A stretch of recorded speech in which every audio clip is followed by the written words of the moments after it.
up, Woodward? We are starting off your day with a brand new crew. Meet Broder. I can't control my arms sometimes. My limbs are just kind of flying. Detroit Kool-Aid. Fired up! Y'all got Kool-Aid hot. Fired up! But with the Wake Up Woodward crew, he's actually a part of the family. Flannel Sam. Ask me about my wiener! Okay. Along with JB and KG. Wake Up Woodward gets you all of your Detroit sports talk. Every morning, 8 to 10 a.m. Live on Woodward Sports. A show for Detroit, by Detroit, with people from Detroit. Tell Siri to set an alarm. Because it's time to Wake Up Woodward.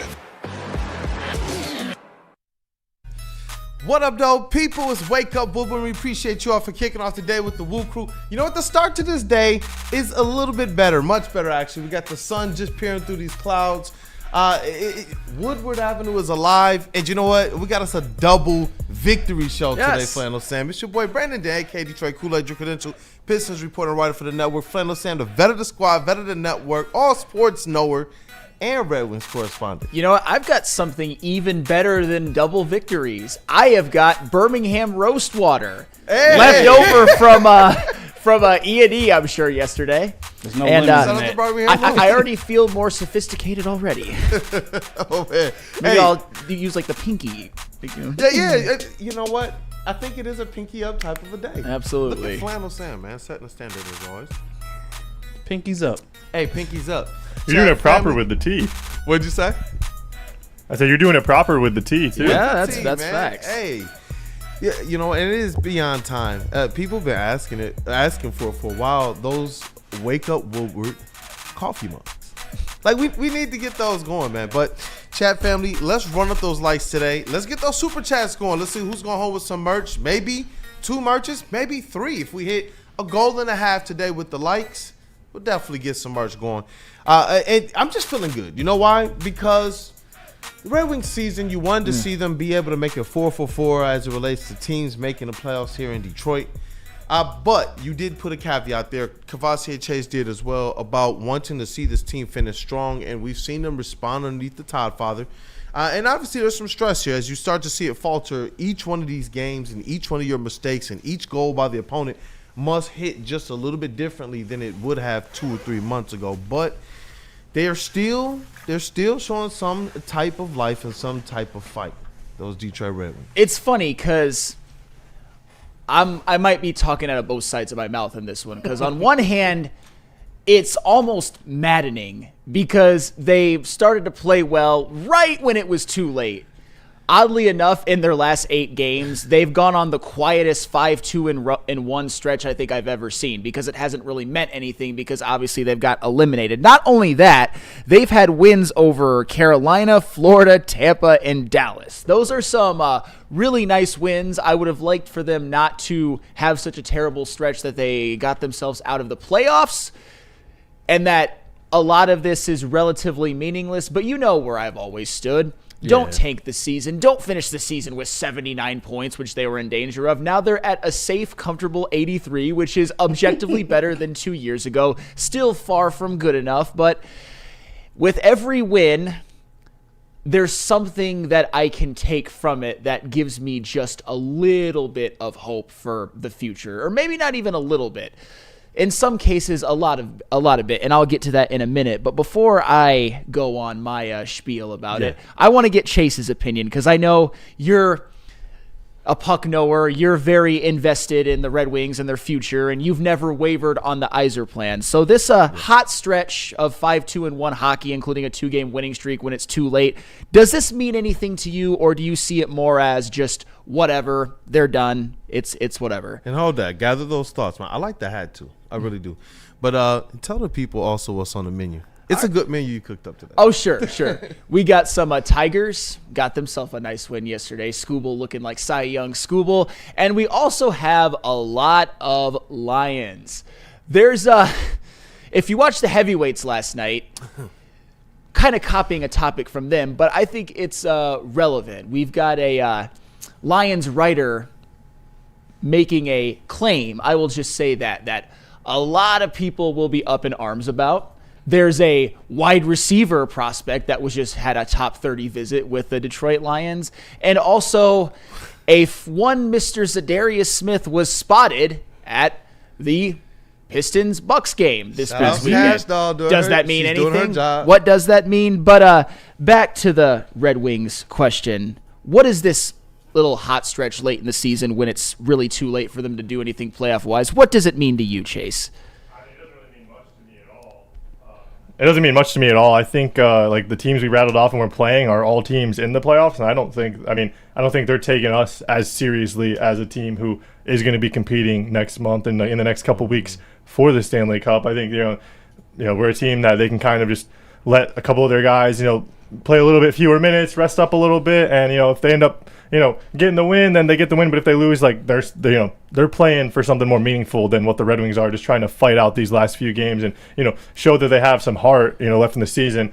The young guys will have to carry it over into next year, but I mean, at the end of the day, it's going to be a lot of inward reflection, with this team coming into the offseason, like who wants to be here, who wants to take the steps in their game, in the offseason to toughen up and be the skill guys that this team needs, on first, second, third, and fourth line. It's been split here in the chat as well. Like Gromit 0237 says, I'm sick of hearing that the Wings still have fight. They suck butt, and I'm sick of hearing next year. And Mark Royal, I don't even care about the Red Wings now. And it continues on, man. Like some of these fans, they don't want to hear about any aspect of this, and it feels like they might be a little bit more in line with some of your sentiments. Maybe not completely, but at least a little bit. But then you do have John Effenlore who says it shows the team still cares, but it's never a nothing burger.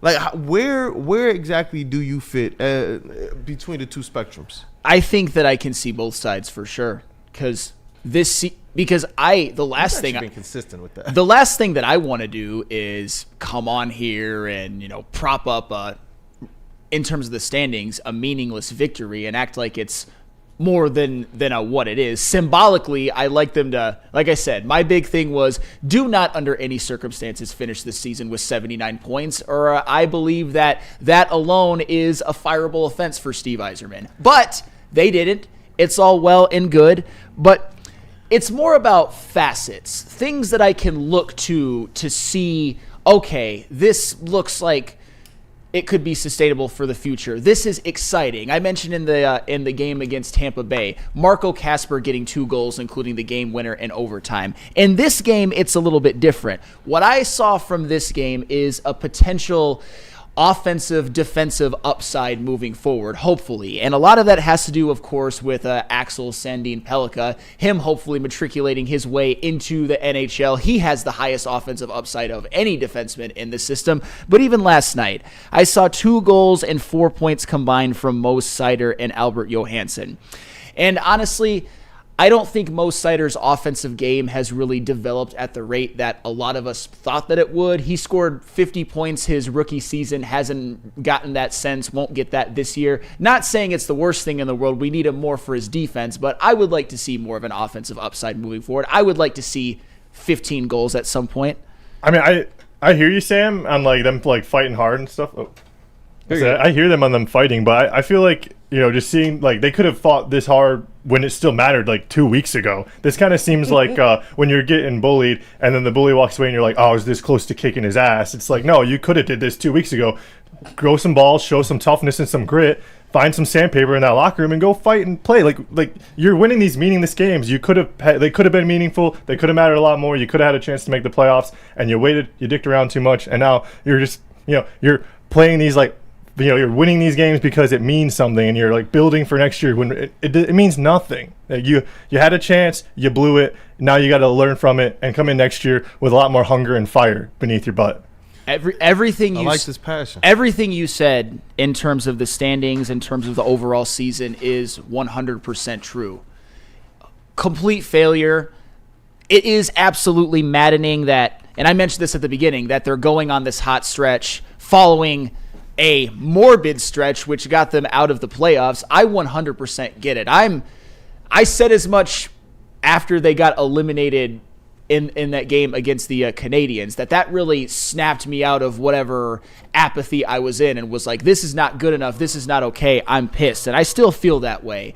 That's why I'm talking about facets. That's why you won't hear me really give a shit about Lucas Raymond's 3 points last night, because he's somebody that I really needed to see more from in other games post 4 Nations, more from, of course, in 5-on-5, and I just didn't get enough this year. So what Lucas Raymond did last night doesn't mean anything to me. Even what Jonathan Bergeron did last night, maybe had his best game of the season, doesn't do a whole lot for me because he's a restricted free agent. He's probably going to be gone, which I'm totally fine with. I thought he disappointed a bit. It's just small facets.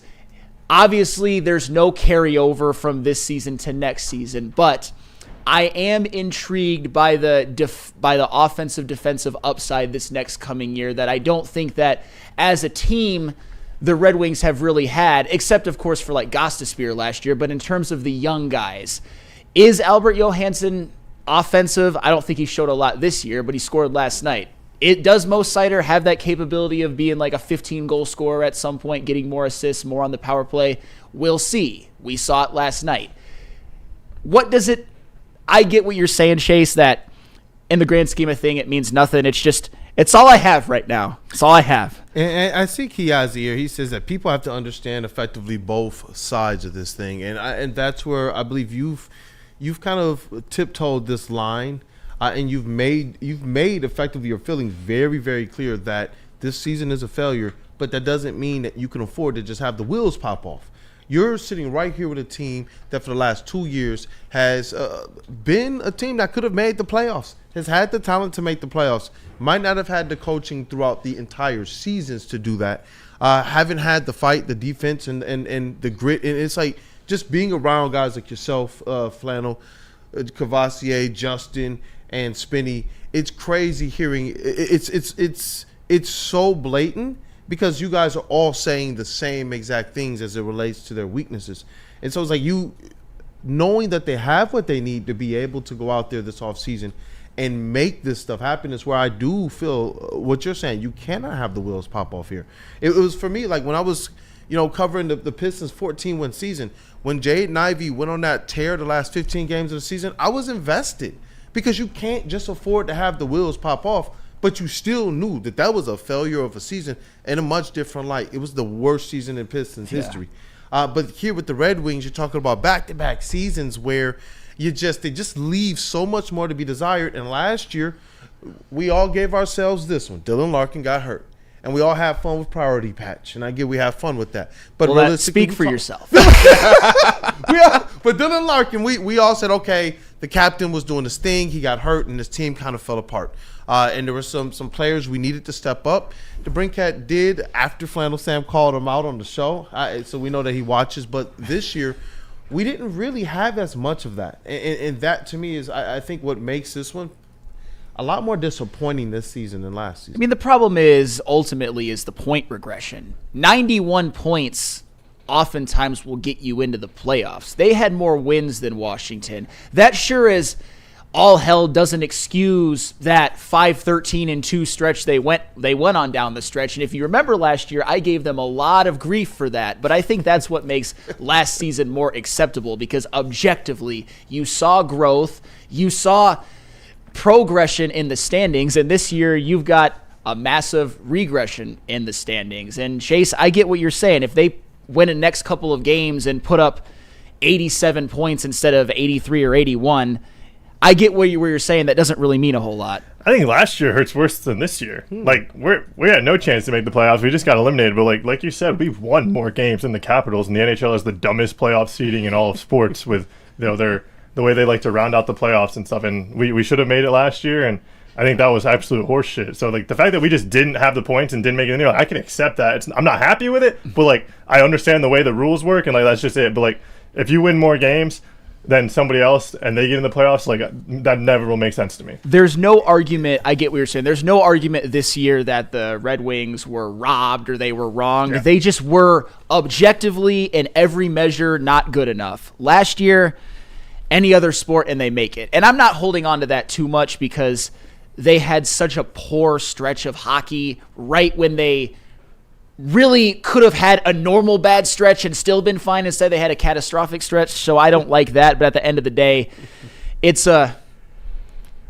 was somewhat of a technicality why they didn't make it last year. Yeah. Maybe that's the wrong term, but you know what I mean. Some people in the chat as well. The Dole Spoon, he agrees with Chase. He says this year was easier to stomach compared to last. Kevin Bell, Larkin got lit up a bunch of times last year. That was rough, man, especially coming down the stretch where I thought he was playing really good. That was one where we were invested in that run. We were getting out to some games.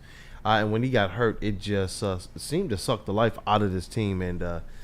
But there's been one thing that I know, and I'm glad that we give the Red Wings this space on the show, because you guys' passion with how you cover it. It's not just your depth of knowledge, but just the passion and seeing this thing game by game. To me, I think that's what it's all about with Detroit sports. We all know those diehards, even when the teams aren't necessarily doing what they're supposed to do. I know I look around at KG, JB, yourself. We had a lot of talks about those Detroit Pistons when they were winning 17 games, Flannel. We had real arguments on this show. And I believe that as we see the Pistons winning and doing some things now, we see that there's some people who appreciate what we were during those times. And I definitely do now with the Red Wings team, who was, in my opinion, just obviously in much better position than those Pistons.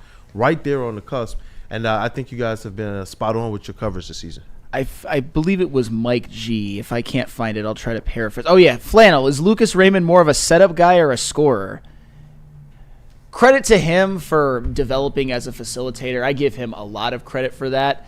If you'd have told me at the end of last year, I would have said, obviously scorer, that wouldn't have even been a question. So that's certainly something that's intriguing. And I'm not by any means trying to poo-poo all of what Lucas Raymond has done this year, but I will use that dirty phrase that he is going to have to answer for. This season, he was objectively a power play merchant.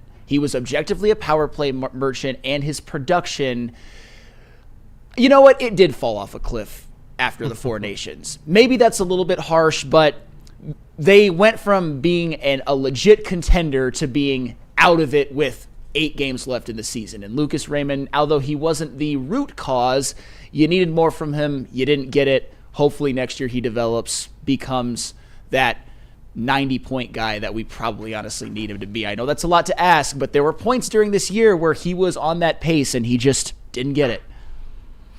Man, but it's going to be interesting because I see that there's a lot of people in this chat who their confidence in the Yzer plan and Steve Yzerman is definitely waning, and they just don't believe he will be able to find that goalie, will be able to find that toughness, will be able to find that defense that can help push this thing over the edge, will be able to properly build around the first and the second lines, and to me, it's just like, what.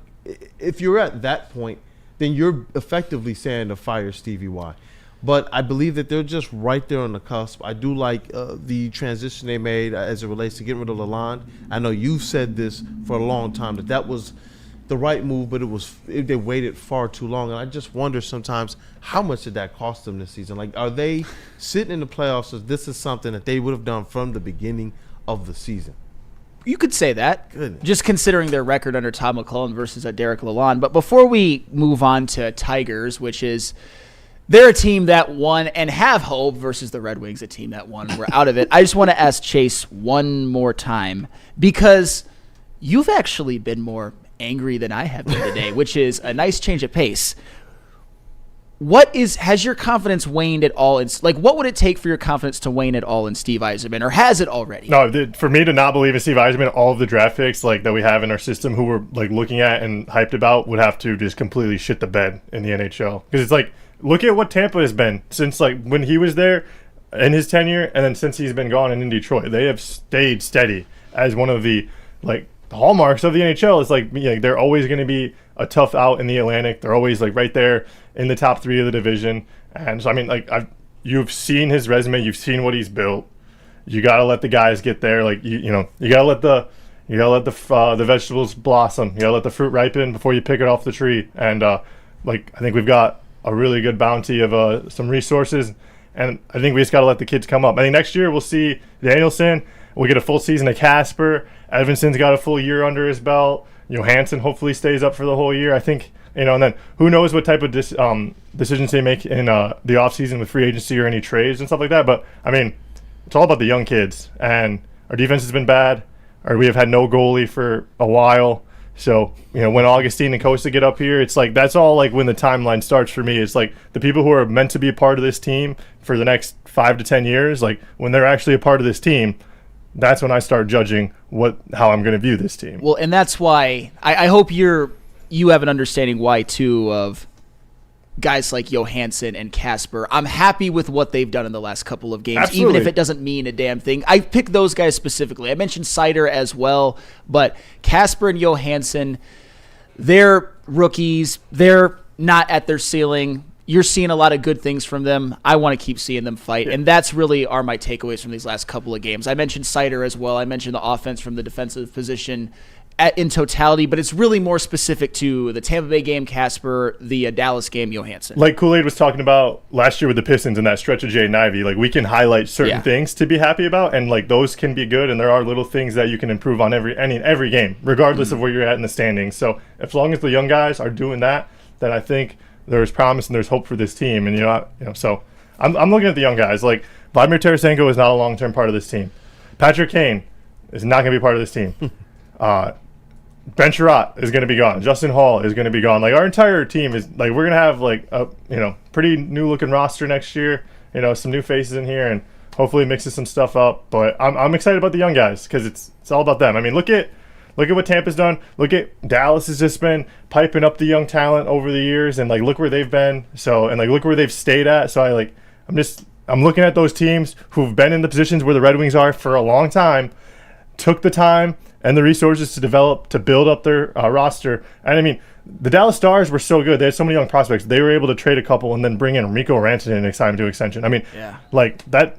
That's what haven't like Sean and Neil been kind of teasing that a little bit. Where like Sean's been talking about like some of these guys that Stevie Y has might not be part of the long-term future of the Red Wings just because you might go out and get a bigger fish for the bigger pond that the Red Wings are going to try swimming in. So. Yep, and I am more than okay with that, considering a regression makes you really look in the mirror. And we shall see. And we will do plenty of Red Wings off-season shows, and hopefully there's a lot of excitement. I will just say that. But we got to get to the Tigers next because they are playing some damn good baseball. First place Tigers, by the way. But First place Buddy's Tigers. Pizza. Buddy's Pizza has been serving the original Detroit-style pizza since 1946, and 79 years later, they have 22 locations in this great state of pure Michigan. And fans can still visit where it all began on the corner of 6 Mile and Conant. Sign up for Buddy's Rewards to earn points on every purchase and receive exclusive promotions. Download the Buddy's Pizza mobile app and start earning today. Add some Detroit style to your next meal and save 10% off your entire order using the promo code 10MEAL. That's the number 10, so that's 10MEAL. Buddy'sPizza.com.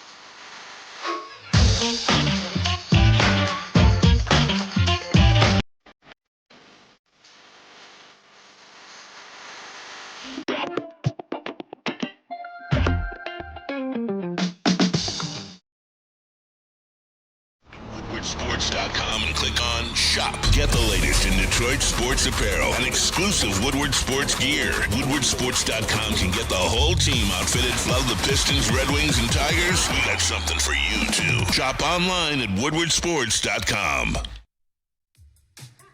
How do people feel about getting a Planet Fitness membership for $15 a month? How do they like working out in a clean and spacious gym that's filled with equipment for every workout? And how about free fitness training in the judgment-free zone that leaves them feeling energized all day long? Join Planet Fitness today with the free PF app, online or in club, and start getgetting that big fitness energy for $15 a month. ton of fun, a ton of sports, and a ton of man-meat. Welcome to the Woodward Heavyweights, live daily 5 to 7 p.m. on Woodward Sports.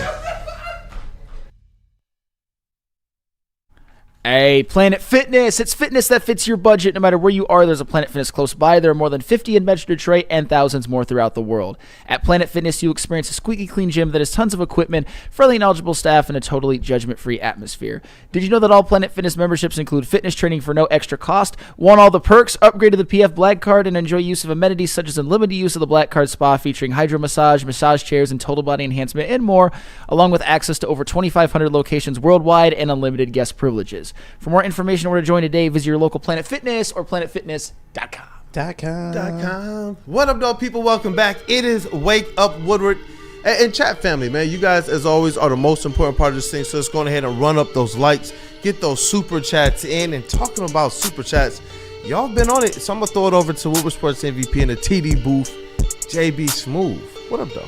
Hey, shout out to everyone sending in those super chats once again. $5 from Burn. He said, go get them Tigers. #1 in the American League, plus 23 run differential. Second best runs against in the AL behind Chris Berman and the White Sox. The White Sox. Hey, The White Sox. Oh, Tigers Also, got me fired up. another $5 from Randall Small. He said, Vegas or bust. Shout out to you Hey. once again.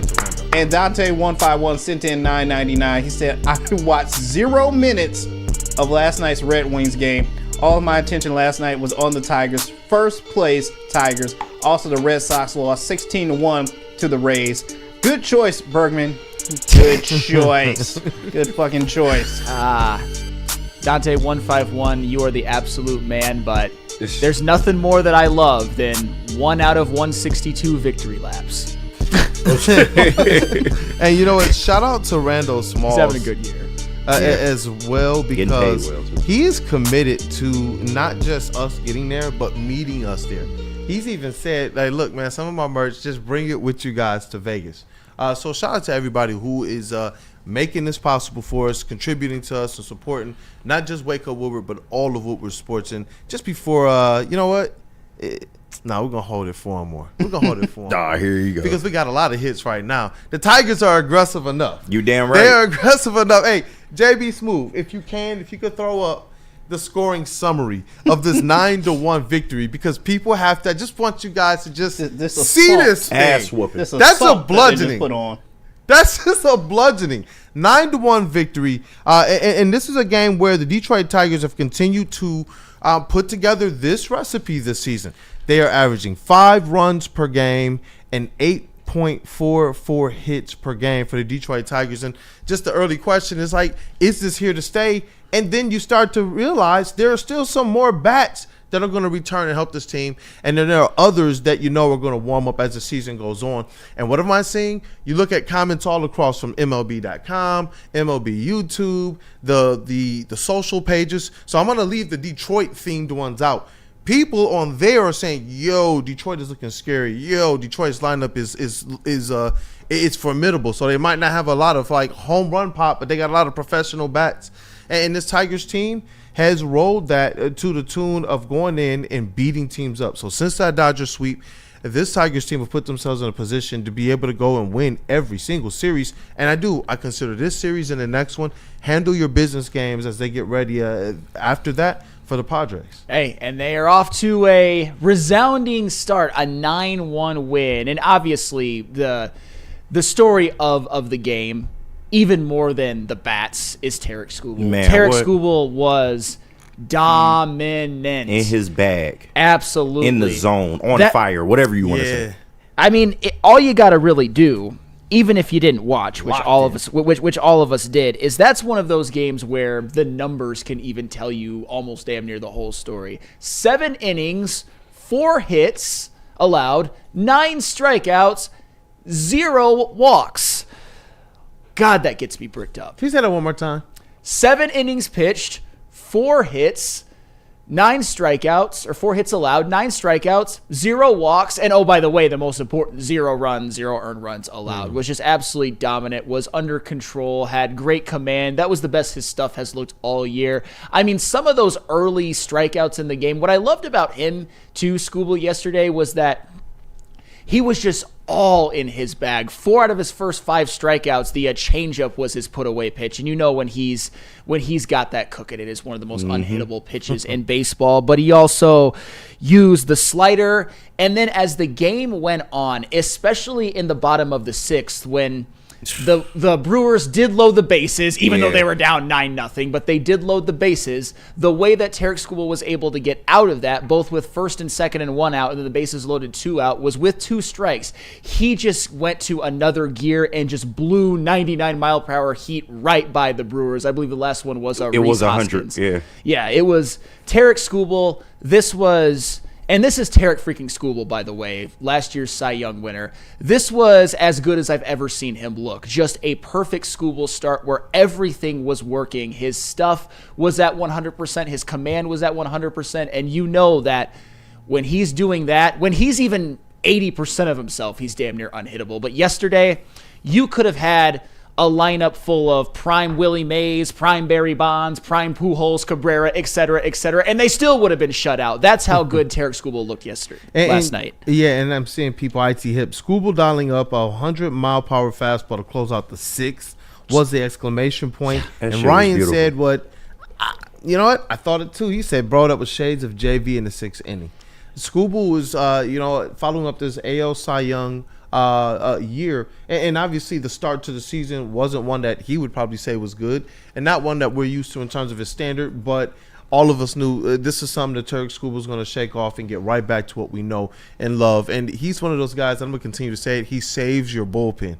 You know, as much as, and I know we were, especially Flannel was stressing about it during the break, you know what, just give him that shutout. You know, but what Skubal allows you to do is pitch long into these games. And no, like, this lead is so protected, man, that you can send Kenta Maeda out there and tell the rest of the bullpen, you know what, save your arms for another night. And that, to me, is what some of the, you know, when you're talking about the intangibles, you know, aside from just what Skubal's doing out there, these are some of the things that I love that he brings to the table every single time he pitches, knowing, like, the friend to the bullpen he's going to be. And another one of the stats that I love for the Tigers here is that they are 4th in Major League Baseball in terms of their run differential. Yes. You know, and it's really showing, you know, as it relates to what they're doing with these bats right now, to be almost at 9 hits per game and 5 runs. That must be very, very comfortable for Tarik Skubal to go out there and just have fun. You know, because they were scoring early and often, man. He had a big lead early in that game, and then you're able to go out there and in those 6 innings just play a little bit loose, man. And this team, the synergy that they have, as that pitching, it looks like it's starting to catch up to the bats. This team, man, I don't see a lot of series, and I'm going to continue to say this. There's a lot of handle your business games on here. I think that they have a good opportunity to go in and win a lot of those series. Yeah, when you've got pitching when you've got a staff that the Tigers do, they can win any series, anytime, any day. And you've seen recently Joe being locked in. You've seen Tarik Skubal be locked in. You've seen Jack Flaherty be fantastic. Reese Olson, just, I'm forgetting somebody, but it'll come to me in a second. But also when it comes to yesterday as well, we talked about Tarik Skubal, and Skubal deserves it 100%. But the bats came alive as well. And my favorite number from yesterday was 4 of 10 with runners in scoring position for a 400 average, which is stupid insane, by the way. And the big hits came from a variety of different players, guys you'd expect before the season, and guys you're kind of like, man, they're really stepping up more than you would think. You saw Gleyber Torres with a hit and 3 RBIs. You saw Andy Ibanez with a couple RBIs. You saw Dylan Dingler with an RBI double. Man, you saw Justin Henry Malloy with an RBI single. Just everybody was getting involved on the fun. But the biggest blow of the game, of course, was Kerry Bonds doing what Kerry Bonds does. When there's a right-handed pitcher on the mound, he rakes. This man, Kerry Carpenter, and I'll bring you the full stat maybe later this week. When you talk about his home runs per at-bats throughout his career, he's a slugger. The problem with him is that he just has gotten hurt, and he's had to sit oftentimes against left-handed pitchers, but over the totality of his career, just in home runs per at-bats, he is a slugger in Major League Baseball, and he's playing like it this year. He played like it last year. He played like it the year before. He's been an absolute revelation for the Tigers relative to what he was thought of as a prospect in his draft status. Yeah, but I'm just sitting here looking as well. You know, this Tigers team, they're doing some good things that I believe are going to bolster even better success down the road when you get these injured players back, and when you get some of your guys like Riley Green going on their hot streaks. Can you imagine this Tigers team with Riley Green doing one of his hot streaks that we know is on the way? Today. It starts today. Okay. Hey, talk like your that, shit. Starts today. Talk your shit, Sam. No, but because Get you a friend that love you like Sam love Riley Green. no, but like if we're being if we're being realistic, get you somebody that believe in you like Sam unless believe in he's Riley. just fundamentally broken, which happens in baseball, unfortunately, because it's such a mental game. He is so beyond due that he has to get a hit tonight. There's just no way that he doesn't. You would think, right? You would think. I mean, if he goes 0 for 4, I'll have a lot to answer to tomorrow. But he had that day to sit. He had that day to watch all of his teammates get in on the fun while he was on the bench. He had a day to really get humbled, because at the end of the day, with all of the injuries in this lineup, I expected Riley Green to never have a day off because of struggles, and unfortunately he has, but this will only make him better. And I think it's only good that he gets a chance to rest, because you're not relying solely upon his bat to go out there and do things. And, we talked about Skubal coming into the game. It feels so much better when you're coming into a 2-0 ball game. The way this Tigers offense has just continued to go out there and produce. They've been so much better with runners in scoring position since that Dodgers series. And it's clear, man, like Andy Ibanez, he continues to just be a force against lefties. You love to see it, bro. Justin Henry Malloy comes up in a big spot. He struck out, the first time up, then the second time he drives a run in. You love to see that, man. Dylan Dingler just continuing to show that he can be a real threat from the catcher position. And say what you want, man, Javi played well. I'm gonna continue to come up here and defend Javi. We over that shit, man. Javi is listen, his plate approach, the numbers don't necessarily say how good that he is playing for his standards, but man, he's been a welcome sight. He really has, bro. I don't mind sending him out there in the 8-9 hole if he's gonna, go out and give you at bats like that. So listen, this Tigers team, and we talked about Skubal just being dominant, bro. Like that shit was amazing. Him throwing 100 past Reese Hoskins, for that last out, him letting out the screen, bro. That shit was great, bro. I miss the days that pitchers can go out and have complete games, because Kenta Maeda, fucking up the shutout, and we'll get into that. But oh, Kenta. But no, you so happy with what this Tigers team has been able to give you. First place, 10-6. Let's keep this train rolling, y'all. Yep, and 7th in runs scored, 5th in runs allowed. These Detroit Tigers, just showing the effectiveness of this pitching staff, as well as just how well the bats have picked up this season, the start of the season. It's so crazy how different it is from a season ago. But these bats have kind of picked up where it seems like they left off from last season. I don't believe necessarily in momentum in baseball, but it proves that these guys have been putting in the work, and that A.J. Hinch and his crew, this development staff, they've identified something that has these guys looking a little bit more comfortable at the plate. Well, speaking of comfortable at the plate, and oh, by the way, before I get into this, the pitcher that I forgot to mention in the pitching staff was Casey Mize. I know, sometimes you have brain lapses, but and of course his first 2 starts were the most dominant I've ever seen. No love in the Kenta the new Javi. As he shouldn't. Kenta is the new Javi. As he shouldn't. But we talk about the bats, and I love to do this after the Tigers have a dominant offensive performance, or whether it's dominant or not, they scored 9 runs. When you look at the totality of this season, there are guys just stepping up all across the board. And JB, if you've got that OPS little Flannel Sam Twitter graphic that I sent you. This is a beautiful thing to see. OPS is this season. Gleyber Torres, 1.032 in a very small sample size, albeit, but still, he's made the most of his playing time when he's not hurt. Spencer Torkelson, still over 1,000 despite his 0-for-4 day yesterday, although he did get a sacrifice fly, so shout out Spencer Torkelson, 1.007. Dylan Dingler, 0.916, and Kerry Carpenter with his 5th home run of the season ups his OPS to 900. Stepping up. Lots of injuries. Riley Green having a really, really tough slump. This is how you get through it. Get by with little help from your friends. Am I crazy to say that 3 of those guys can be all-stars this year? No. Absolutely not. Who's the one that you think can't be? Dylan. That's fair. I probably should have guessed that, but you never know. But no, you're not crazy. Obviously, it's tough because it feels like with the Tigers that every game is the most important thing in the world right now, and I'm hanging on every pitch. I know you guys are as well, and watching them win is just incredible. 16 out of 162, though, does give you a little cause for pause, or at least me, when predicting 3 out of 4 All-Stars from this. But I got you. If you gave All-Star appearances away after 16 games, they would all make it, even Dingler. They're doing what they're supposed to be doing, and you know what? This Tigers team, especially with Kerry Carpenter, I was so happy to see him hit that home run out to like the deepest part of the field.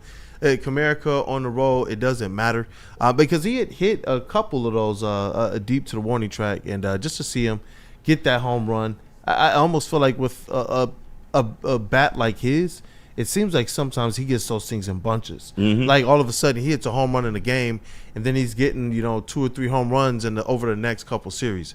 So I'm looking forward to seeing what he's going to do to help this Tigers team try and get the series win in game 2.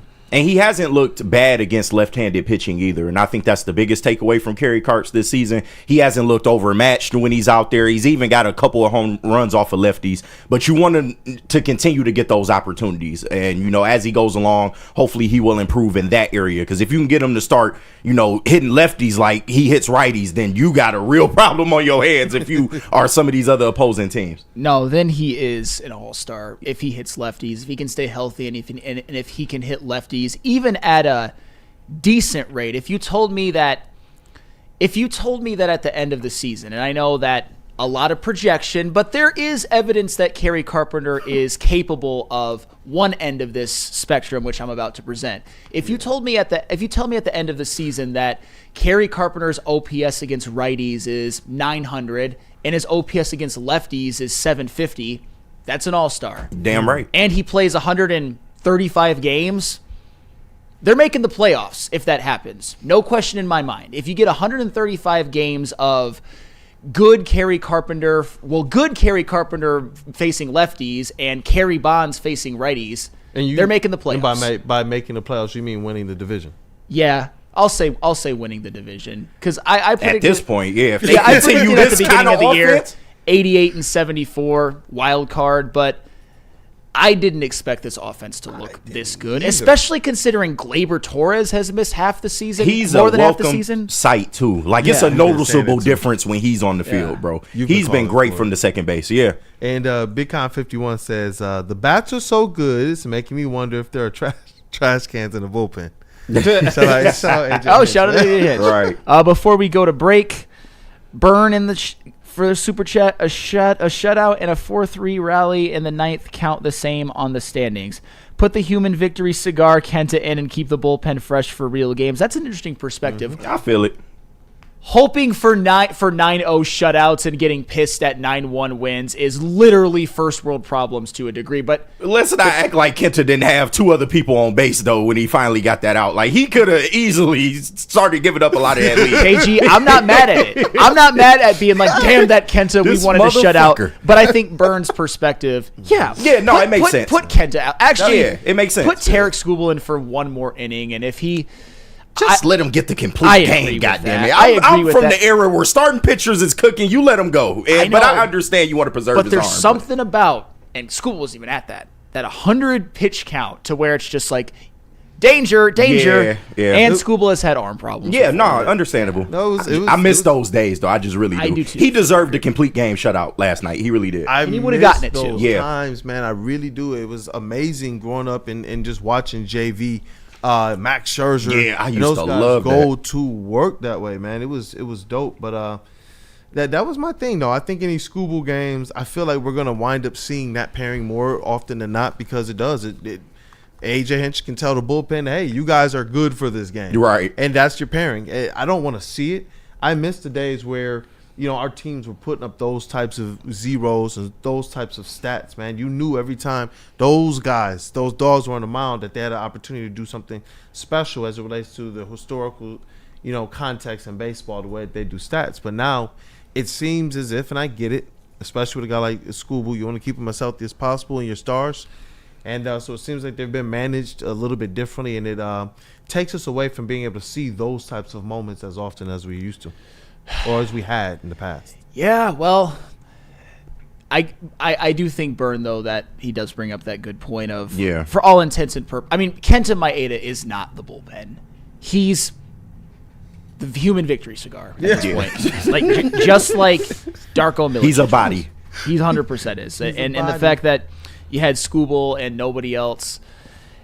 Right. Shout out. Great win. Preserve some arms. Get that series win. Because they could have sat Scoobs after 5, but they was like, nah, keep cooking. No. And he went out there and kept And he cooking. had fun, too. Yeah. Absolutely. But drinking with my pinky up to that cage. Yes. Right. I feel bad for Tyler Alexander, too. He got hit with pitches back to back. Like, that shit was tough, bro. Going against his former friend in Terry Skubal. His foot off his back. Yeah, like, it was tough. Oh, yeah. But speaking of getting hit, football. Terrible transition. ELB. But we've got some Lions talk because the Lions just hosted a top 30 visit to a player that nobody has on their radar for the Lions except maybe Brad Holmes. Who are we talking about? Find out after the break. But merch? Oh, let me tell them about merch. First off, shout out to everyone sending in super chats once again. Burn, I see you. We got a $9.99 super chat for Lions topic. We're about to hit on it a little bit from Nasty. He said the J-Mo shit is stupid. Does no one realize we have 3 effing starting wide receivers on this team? No, we're not trading J-Mo. We are maybe just adding elite depth that's much needed. So more on that later. Definitely more on that later. But let me tell you about some merch that we got going on right now. Do yourself a favor, head over to woodwardsports.com, click on that shop tab. New designs for you every single week. Red Wings got it done last night, so why don't you go out and celebrate. The LFG Red Wings t-shirts, hoodies available right now, and you can't forget about the Woodward Tigers as well too. They put on a show last night, so go out and support them as well too. T-shirts, hoodies, everything's available for you. All you got to do is head over to woodwardsports.com and click on that shop tab. Feldman Chevrolet, Michigan's #1 Chevy dealer, is kicking off the game with the best prices on all cars, trucks, and SUVs, like this 2024 Silverado for just $296 a month, or this 2025 Equinox for as low as $371 a month. Our locations in Novi, Highland, New Hudson, Livonia, and Lansing means we have the perfect Chevy right in your backyard. Get the home team advantage every day at Feldman Chevrolet, Michigan's #1 Chevy dealer. Big injuries, big news. Twice a week, Dr. Jeff Pierce from Michigan Sports and Spine joins Woodward Sports Network for the Injury Insider Report. Big D Energy Tuesdays at noon, and Ermanni and Edwards with Maz Thursdays at 3:30. Get expert analysis and in-depth breakdowns on the latest sports injuries from the man trusted by top athletes in the community, like D-Mac. Whether it's the Lions, Pistons, Tigers, or Red Wings, Dr. Pierce talks us through it all. Don't miss the Injury Insider Report with Dr. Jeff Pierce, your go-to source for understanding the impact of injuries on the games and players we love. Only on Woodward Sports Network. Scan the QR code on the screen or go to MichiganSportsandSpine.com to see if Dr. Jeff Pierce can help you. Walk into any Lady Jane's Haircuts for Men today. Open 7 days a week. Sit back, relax, and enjoy a precision haircut, scalp massage, hot leather neck shave, and hot towel treatment from one of our talented stylists. Step up your game this season and take advantage of our $20 haircut special. Scan the QR code and get your coupon today. Lady Jane's Haircuts for Men, the ultimate haircut experience. Open 7 days a week. Walk-ins always welcome. Lady Jane's Haircuts for Men. It's wicked awesome. KG here to tell y'all today about the good people over at Mad Packs. Mad Packs is the hottest new cannabis brand, and they are partnering with us here at Woodward Sports. You know what that means? I'm going to be feeling good all day long, all week long, all month long, all year long, maybe? What? Mad Packs is going to take your game to the next level. High Low is getting you high for the low, delivering top-tier quality at unbeatable prices. Here go Kool-Aid, man. Calm yourself. Boom shakalaka. Boom shakalaka is a live resin infused tarantula. This one's the bomb. Blizzard Packs THC Moon Rocks. They hit like a blizzard. Coming to retailers next month, and make sure you stay tuned to Woodward Sports for all of the latest updates. What up, though, people? Welcome back to Wake Up Woodward. And before we get into this TLB, word to Matthew Broder, let's go ahead and satisfy that like button. Run up those likes even more if you haven't gotten the opportunity to. Now is your time to treat that like button nice. Yeah, treat it nice. Treat it special, man. It's not, the like button ain't for the streets, okay? The like button is real, sentimental to your heart. So just go ahead and tap that like button like you love it, man. Just go ahead. Show the like button how much you care about the like button in the WUW Crew, man. Go ahead and tap that real nice and real slow. Maybe a little bit sweaty, too. Let's rock, man. All right. We got to change the mood out. It's time to TLB. TLB. Tell the people what that means. No. Talk like it's What a swing, man. That's like, all right, babe, that was good. You can make me a sandwich now. You're right. Get off of me. Turn the PlayStation on. Get off of me. Man, that PlayStation. But the Lions, they hosted wide receiver Matthew Golden, and it's spawned a lot of different theories. I bet it did. It spawned a whole lot of conversation. It wouldn't if it was Amon-Ra St. Brown. And I see. Okay. Because Amon-Ra and J-Mo are the exact same. The exact same production. Everything's the exact same. Nobody's talking about that. I'm just talking about the players, the personalities. But go ahead. Man, because you can't have any problem with Jameson Williams having 354 receiving yards his sophomore year and multiple suspensions. We bring it up. Whole stuff, Sam. He's a 1,000-yard receiver, bordering on being a $30 million guy in the next 2 years. I understand. All right. So let's not talk about old shit. Thank you. Well, I might in the next segment, but we'll revisit this because I want to start first with this idea of Matthew Golden being drafted to this team and not making a crazy shakeup or anything like that. Just Matthew Golden added to this roster, and they go after it this year. We're not talking about any of the hypothetical trades just yet, but we will in a little bit. And for the record, Matthew Golden is somebody that I've been looking into a lot. I watched him play many games last year. He came to the big house. He was really damn good in the college football playoff, by the way. Really showed out against Clemson. Helped them win that game where they escaped in double overtime. Was great in the SEC championship game as well. Has big play ability, 17 yards per catch. Just a very refined, polished receiver, and he shocked the world by running a 4.29 in the 40. So with all of that being said, with his refinement, with his speed, with his skill set, with his production, I think this will be a moot point because I don't think he'll be available at 28. I think he's the second best receiver in this draft, me personally, after Tetairoa McMillan.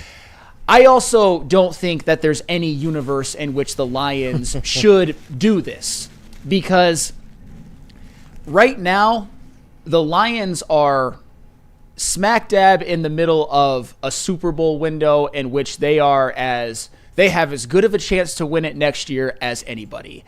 I don't think wide receiver is really a pressing move. I would be much more excited, as you know, if the Lions went with an edge rusher. And even if not that, I could stomach certain offensive line picks, like a guard pick, like if it were Gray Zabel or something like that. I wouldn't yell and scream. But with the wide receiver room, when it comes to next year, I personally feel comfortable with Amon-Ra St. Brown. He's signed long-term. Jameson Williams has another year and then probably a fifth-year option. You got Laporta for a couple of more years. You signed Tim Patrick to a very cheap contract, and you have Jahmyr Gibbs for a couple of more years as both a running back and a weapon out of the backfield, plus a potential fifth-year option for him as well.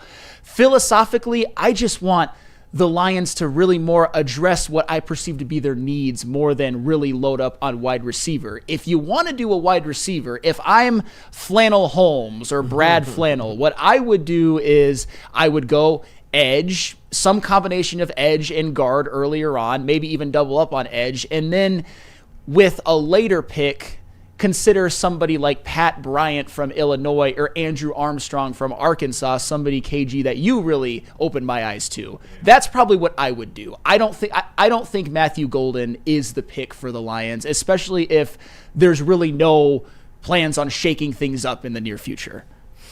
Man, it would definitely shock a lot of people if they went wide receiver in the first round. And I'm already seeing in the chat, a lot of people are alluding to what this would mean for the Detroit Lions if they did this. To me, when you look at everything that the Lions are saying, when you look at the people they're talking to, the philosophies, the interviews, certain things aren't even aligning, and then they are interested seemingly in every position. Other than I think cornerback. I haven't heard them linked to anybody in the quarterback market. But you've heard them linked to a plethora of positions and a couple different scenarios, from defensive line to offensive line to wide receiver. So now I just believe that the Lions know exactly. This is Brad Holmes, who we've seen be very, very calculated, very, very sure and true to his principles.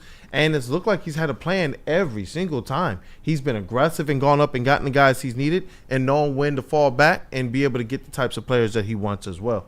And I wonder how much of this is smokescreen as we get a little bit closer to that draft, where you're going to do your due diligence. You're going to talk to people, but you're going to make sure to keep things a little bit off balance, because I do believe that this is for us, it's definitely a weird draft because we're not picking at the top of these drafts anymore. In the first and second, third and fourth rounds and such. But when you're looking at what they might have available to them, that's where I do wonder, in Brad's mind, is it just smokescreen, throw some people off the scent, and see where the chips lie, from there? It could be.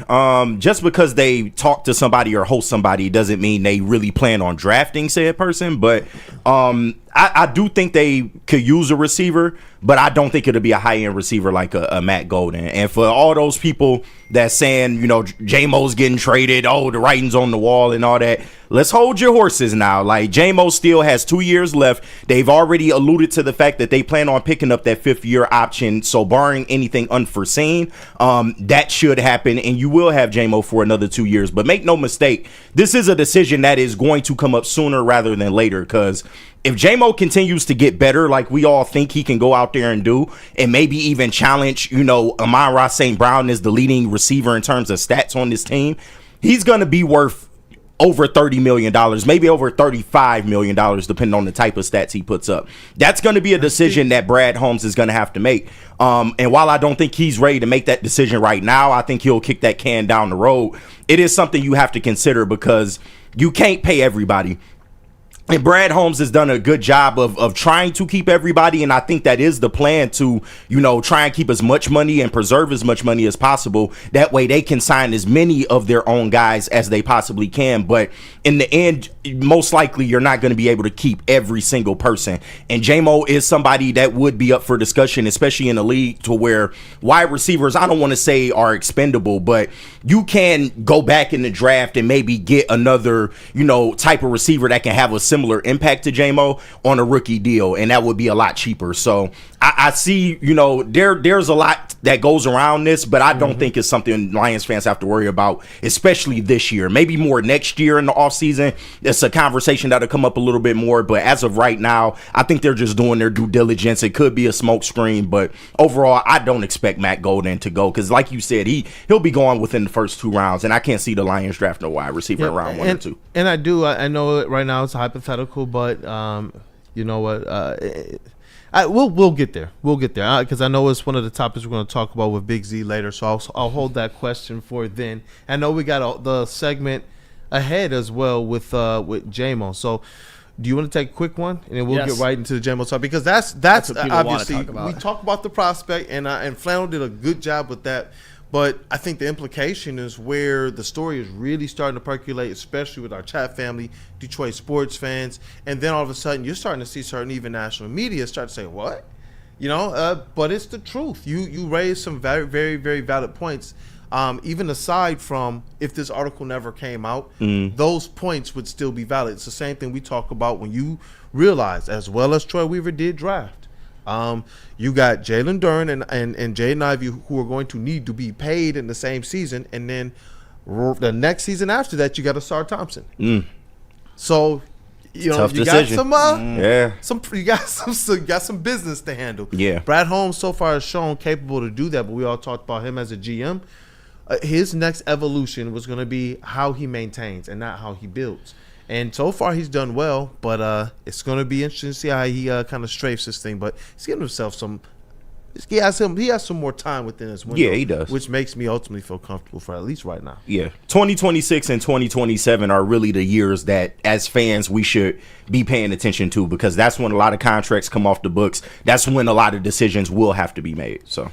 All right, let's get to that next segment. I'm intrigued to see what one Mr. Flannel Sam has to say. But at Lady James, we take the charge of getting a haircut. Our talented stylist will deliver an industry-leading haircut, a relaxing scalp massage, my favorite, the hot lathered neck shave, and a hot towel treatment. Hot towel. 7 days a week, walking anytime. Lady James Haircut, man. It's wicked awesome.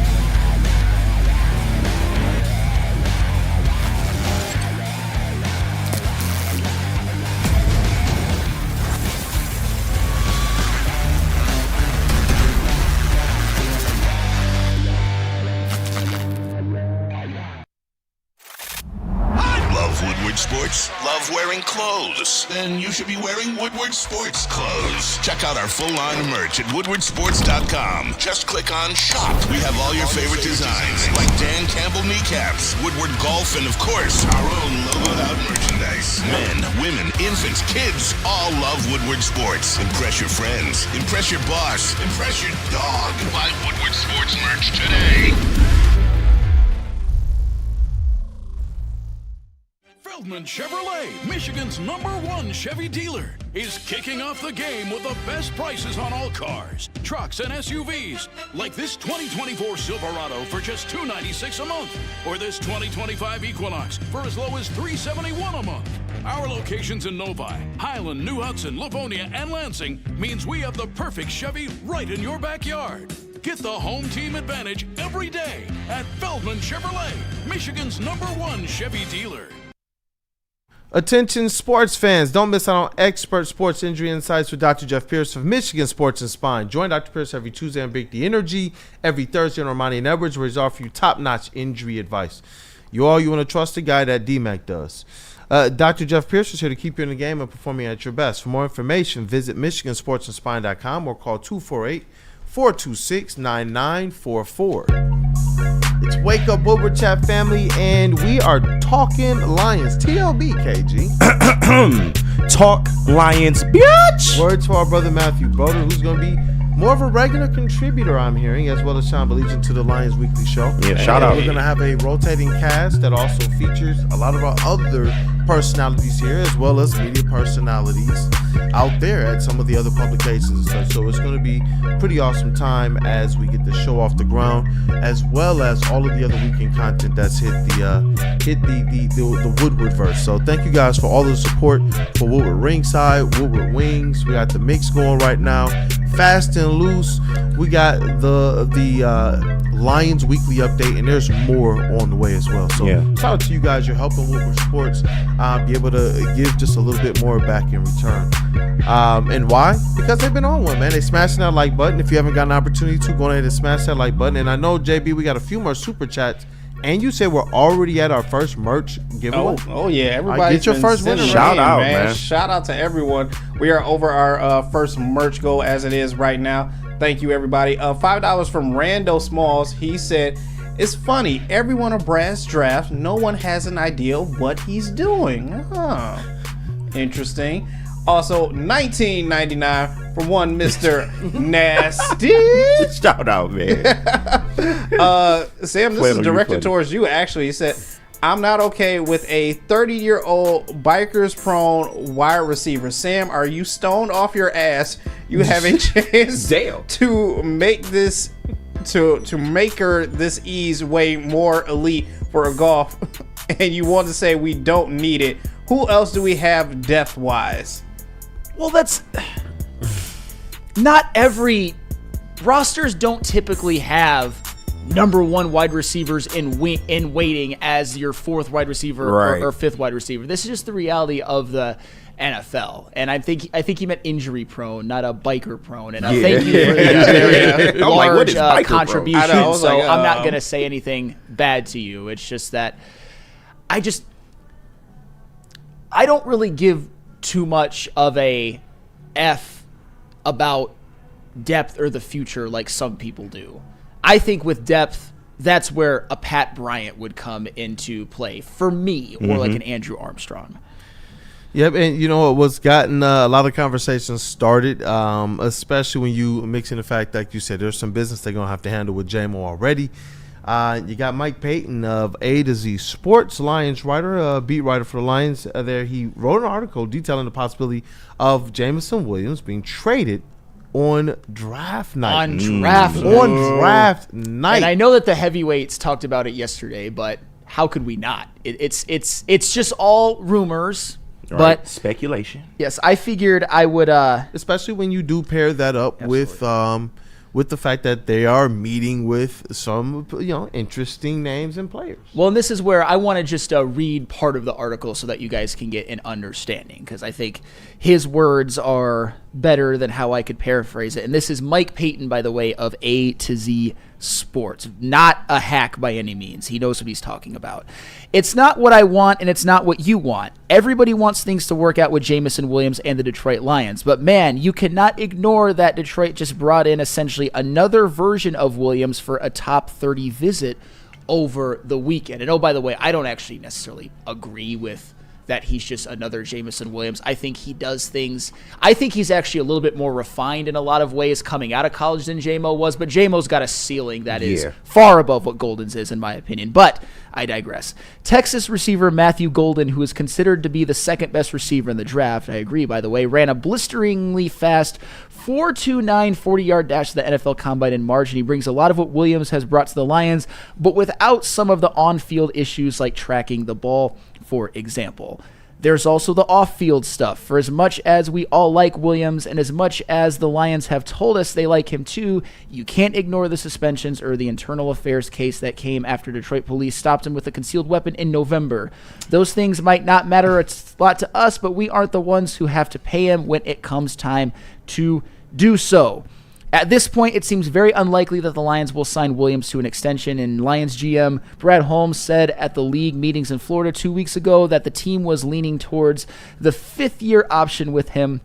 The deadline to do that would be right after the draft on May 1st. If the Lions were to do that, they would have to pay him $15.49 million in 2025, and then if he balls out, you would have to pay even more after that, possibly as much as Amon-Ra St. Brown is currently making, in the neighborhood of $30 million a year. If the Lions were to take Golden with a 28th pick, they could then trade Williams and save a lot of money that they can use to make sure that others get paid. More on that a little bit later. So while it would suck to move on from Williams, it makes sense financially and would be a huge help down the line. What could the Lions get for Williams if they moved on from him? I'm glad that you asked, because Mike Payton actually has a mock trade in Slack, and I have a feeling how you guys are going to feel about it, because I quite frankly agree. But JB, go ahead and throw that up. A team like the Jaguars could use a receiver to pair with Brian Thomas. Oh, Brian Thomas and J-Mo, good Lord. Damn, Here's an offer that the Lions could get for Williams. Lions get the 88th pick and the 194th pick, and the Jaguars get Jameson Williams.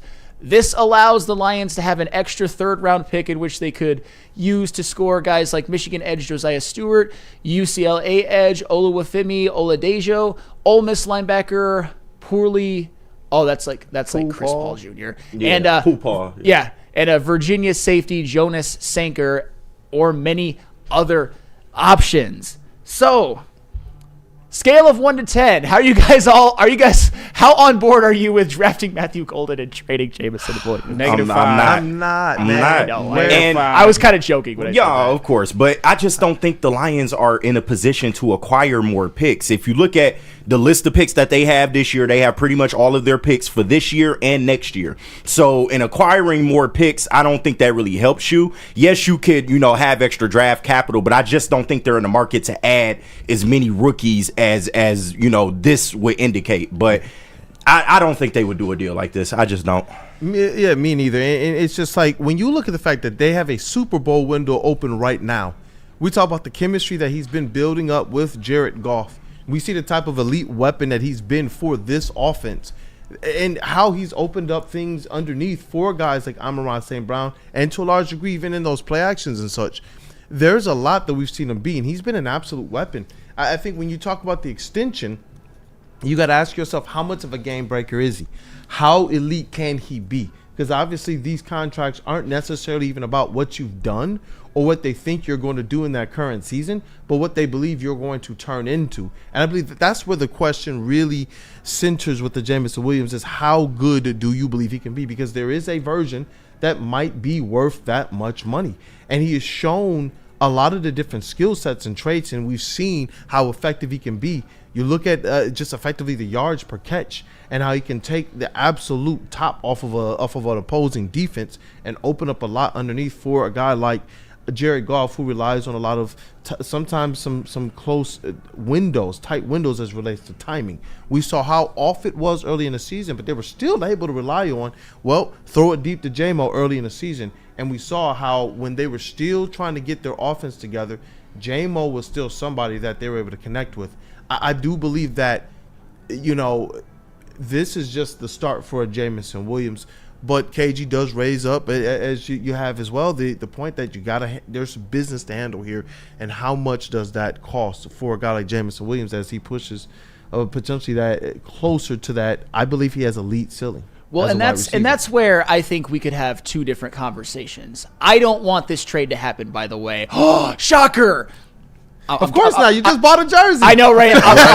I'm that jersey exchange quick as hell. I'm going to be it. Well, he's number one now, so I kind of have to. But I'm obviously being a little bit obtuse on purpose there. But I personally, in this situation, do not believe the Lions have to give one singular fuck about the future. You've got Jameson Williams here for 2 more years. You've got Amon-Ra St. Brown locked up long term. You've got Sam Laporta here for 2 more years. You've got Jahmyr Gibbs here for at least 2 more years, maybe a third with a 5th-year option. I think that'd actually probably be a good option with a running back like him. And you've got Tim Patrick, who you just signed. Just go forward with this same group of offensive personnel and try to win a Super Bowl. And trust me, I'm somebody who likes Matthew Golden a lot as a prospect. I think he's somebody that could potentially hit the ground running, and he would work pretty well in this offense. But with Jameson Williams, he's already had an 1,000-yard year. You've seen him just get explosive play after explosive play. You can think of many examples this year, like the Rams game, like the Bears game, like the playoff game against the Commanders, like the playoff game against the 49ers the year before. He just has a particular set of skills, and his ceiling really is off the charts. When you're talking about a potential extension, though, I think there's a very real possibility that the Lions do something like keep him for this year, obviously, give him his 5th-year option, attempt to franchise tag him, and then let him walk for nothing. And I would be okay with that, because if Jameson Williams really balls out this year, you're talking about him getting potentially T. Higgins money. And with everything else that the Lions have to do, I don't know if that's super high on their priority list. Maybe J-Mo can make it high on their priority list if he becomes just demon in a way that Tyreek Hill was with the Kansas City Chiefs in totality, but I don't see it. If I were to predict the tea leaves for Jameson Williams, I think you have him for 2 more years. And you know what the best news of it all is? If the Lions can capitalize and win a Super Bowl within the next couple of years, nobody's going to give a damn who they keep or who they lose because they got that Super Bowl. But I think Jameson Williams would help them more win a Super Bowl within these next couple of years than trading him and getting Matthew Goldenwood. And that's exactly it. Where it all centers for me is just that Super Bowl window you have. Everything aligns right now with Jared Goff's contract, and you have these guys that have that chemistry right now. My thing with J-Mos, I do believe if he proves to continue to be a weapon, I see him approaching that, being just an absolute freak weapon that you can put out there and use in a plethora of ways like we've already seen. We talk about what did they do to overcome all the injuries on the defensive side. J-Mo obviously had a career year last year, and they were able to utilize him not just in the passing game, not just deep, but also across the middle, off quick passes, screen passes, pitches. He's a complete getting receiver. him in the run. Yeah, he's a complete player. And every time he has the ball, he has the opportunity to break a home run. This is what we supposedly say we really, really, really like about Jahmyr Gibbs. Yeah. Is that every time he gets an opportunity, and that's why people say, well, if we make him the number one, you give yourself just that much more opportunity to hit a home run, even though we like David Montgomery.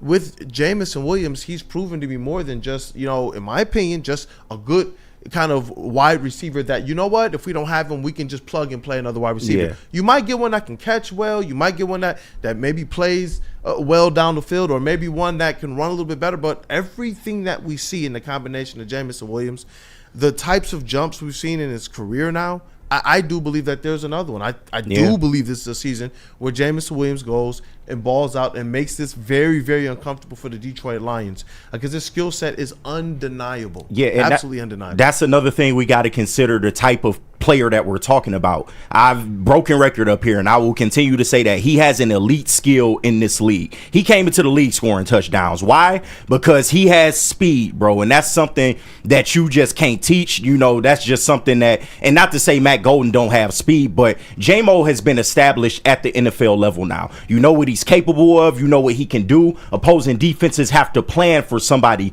like a Jameson Williams, and he can flip any game on the turn of a dime, on one catch. He can do that. That Bears game with Matt Golden, we don't know if he's capable of that, although he has a lot of the same similar skill sets. And that would just make the Lions look crazy in the midst of a Super Bowl run. Let's say you do trade J-Mo, you bring a Matt Golden in. If he gets hurt that first year, you look dumb because J-Mo could have easily helped this team in a lot of different ways. So I just think that we also have to consider the type of player that we're talking about. This is somebody that could arguably be a top 10, arguably top 5 receiver in the NFL, within the next 2 years. So do you want to just trade something like that away, especially when you got him under control for another 2 years and could possibly franchise tag him? I don't know if you want to do that in the midst of a Super Bowl. Well, right? and that's why I'm fully on board with just letting him play this out and not really worrying about extensions right now.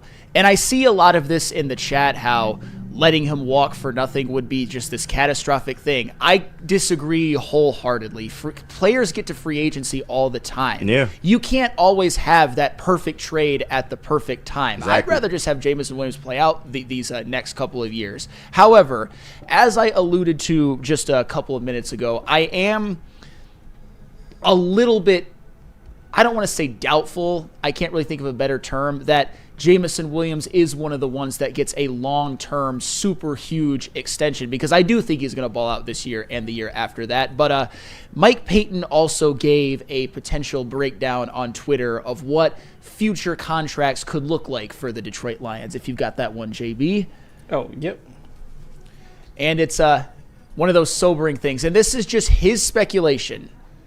Hutch could potentially get 4 years at $160 million. Kirby, 4 years, 82, which, or is it 82 or 92? 82. I would take that 100. Yeah. 100. Same for Branch. Same too. for Branch, 4 years at 82. Again, I think those are good contracts. Yeah. Gibbs, 4 at 89. Laporta, 4 at 80. And Jameson Williams, 4 at $120 million. I'm not gonna lie, Laporta might be the odd man out there, but that's just be talking. And that's okay. Yeah, but somebody is. And do you know another thing? And you guys might be surprised that I'm bringing it up. I don't think Hutch ultimately gets $40 million a year. I don't. What? I don't think Hutch ultimately gets $40 million a year. Okay. I think he's in the mid to high 30s. Okay. What difference does that make? Who knows? 10 less million a year, it makes a difference. I think that that's something that they could get done. I think the Kirby and Branch extensions, I think those could be cheaper. Now, I would argue those two can be a little bit cheaper. A little bit. I think Gibbs could be a little bit cheaper. 4 at 89. It's gonna be interesting to see how they do play. Like, yeah, for a running back, money. but he's different. He's special. I know he is. He's special, dude. I'm a Gibbs stan. You got to pay for what you want. Yeah, I know, but with Kirby, maybe you can wiggle that down to the 70 range, and I think maybe the same with Gibbs, maybe high 70 range. But I mean, we playing semantics right now, but that's just off early glance. Yeah, and you know, I mean, obviously they got the ability and they've been savvy with this. They've been savvier than others, especially as they're doling out the new contracts to some of their players. Is giving them the guarantee, giving them the guaranteed total money, yep. but utilizing the guaranteed aspect of it, utilizing upfront signings and bonus, converting things, and the relationships they have right now. And if they continue to have a Super Bowl window, these are players that I do believe would say, hey, if it's time to restructure something, we would do it. It's crazy that we've seen guys like Calvin Johnson do it for less. Do it for less expected success. You're right. But now we have guys in a situation where they can go out there and win a Super Bowl in Detroit. That goes down into the history books forever, not just because you won it, but because you did it in Detroit. Damn right. And that to me is something worth. And you talking about guys like Hutch. I can see him getting the total money, but I can see him maybe working with the Lions as it relates to guarantees, understanding how they can do bonuses and such, to be able to make sure this team stays in position if they're going to give you that bread to win. You know, sometimes you look over the wall and money is really, really nice, but to some of these competitors, I wonder, do you want to be in a situation that you see Max Crosby in? Right, do you really want to be in that type of situation if you're Hutch? He just seems like such a competitor who wants to put on for this Lions team that I could see them, like I said, throwing out that total money, but making sure that all in all, these guys work together to make sure this team can have a chance to win every year. And I guess that's the good thing about the Lions building the culture like they have. Like, a lot of these guys are selfless guys. A lot of these guys just want to come in here. They want to play football. They don't really care about the business aspect of it. And that's not to say they don't want their bag. Of course, they're going to get paid. And I think the Lions do want to do everything in their power to make sure that these guys get what they deserve. But, hopefully that culture part of it can play into the negotiations a little bit, and maybe you can shave a little bit off here, a little bit off there, but it's all yet to be seen, because we all know the NFL, the money keeps going up every year, and these guys, the market keeps raising. It gets harder and harder to keep some of these guys at some of the numbers that they're making, but it's yet to be seen, whether they might give a little bit here or a little bit there because they like the situation so much. Shad says y'all don't understand that Goff, Panay, and St. Brown led by example. They didn't try to break the bank with their contracts, but that was a little bit of what we were hinting at as well. And they got ahead of the game on that for their window. But that's the thing, though. You're acting like they took these. They're highly paid players. Yeah, and they deserve to be. The way you're talking, you're acting like they took $10 million discounts or something like that, and that's where I disagree wholeheartedly. And Shad, you're one of the ones that I'm talking about, and I'm talking to people like Neil Rule as well. You would literally pleasure yourself under the table if they made Jameson Williams the highest paid wide receiver in the NFL right now. You are in love with that man. You got to get out of your feelings a little bit. And I want him here. Do I want to give him Jamar Chase money in the future? I don't know. I'm not ready to say that just yet. Neither is Brad Holmes. Right. Yeah, and with this, though, not that they took $10 million discounts, but it is deals that they can work to their advantage if they have to keep the window open. And what I do like is that they decided to move early to give themselves more of a discount, because what if you had to pay Goff after he was a top 5 MVP candidate? Right, that exactly. bill goes up, and they did it just before this big old explosion to the salary cap. So if they can see an opportunity where they can kind of savvily, which Brad Holmes has proven, at least for these 3 players to do, 3 high-paid players, 3 guys that you're going to look at and say, these are our captains across the board, Goff, Panay, and Amon-Ra. Right. These are going to be some of your leaders by example. That it does give me a little bit more confidence when you look at it that way. When what Mike Payton broke it down, it's steep, and you start instantly looking for, man, who's the high guy out. Mm-hmm. But Brad Holmes has shown that at least he's savvy enough to make something work. But I do get your point, fam. No, and that's the thing with St. Brown, Goff, and Panay. They did get out ahead early on those contracts. But the reason for that is because their agents allowed that. We would love J-Mo to maybe get signed early, and that way you save a little bit of money, but it's all up to him and his agent. But that just speaks to the good rapport that they have with this Lions front office. And then Panay, Goff, and Amon-Ra St. Brown coming to the table and say, let's get a deal done early. And they were able to get paid. They were able to get what the market dictated, but you were able to get out ahead of that and maybe save yourself 4 to 5, maybe even $6 million on each player. So it's a good move. And we don't know. Time is still of the essence in terms of what's going to happen with J-Mo and some of these other guys. But because those other guys did set the market. No, they did. They did. Amon-Ra, Panay, JG. Those guys got big dollars. Yeah. And obviously, instantly you saw them. All these other players started complaining, and it changed the market quickly. But at the time, to Flannel's point, those guys set the market. They did. We'll see. Yeah, but according to Shad, they took $15 million a year, right? No, you just want to be on side. All right. No. Before we move on to talk a little bit of Za'Darius Smith while we've got time, does anybody want Jameson Williams to be traded for Matthew? Not directly traded, but traded for picks and draft Matthew Golden. Does anybody in the room want that? No.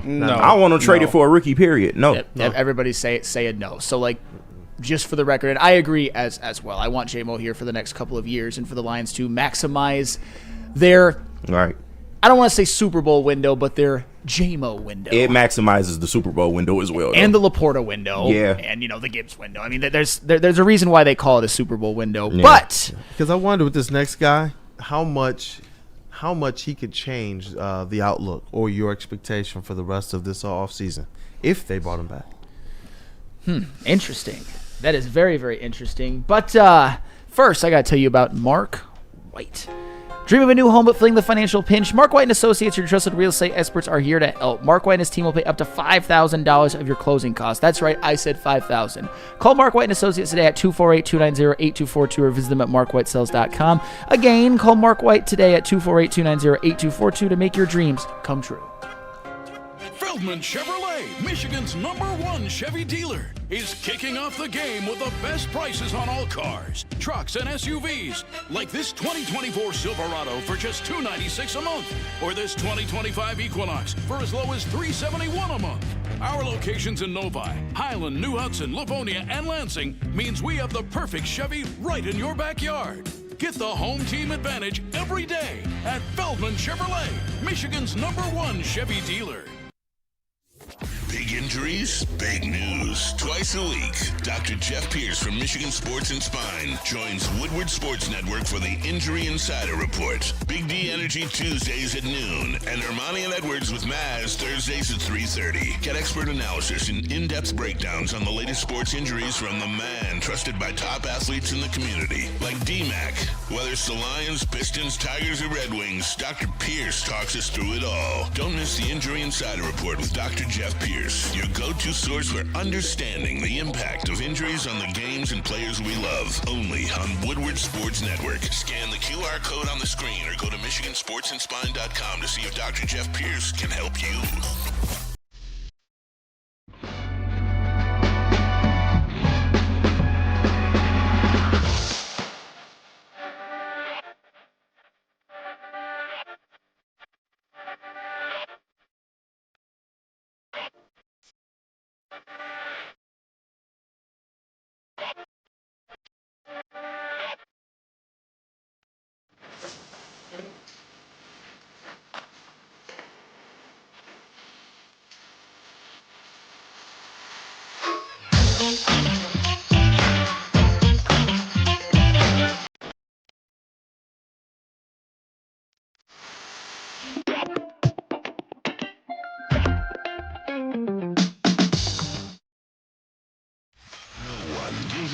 Cash and prizes than Woodward Sports. You don't believe us? Here's our latest $10,000 winner.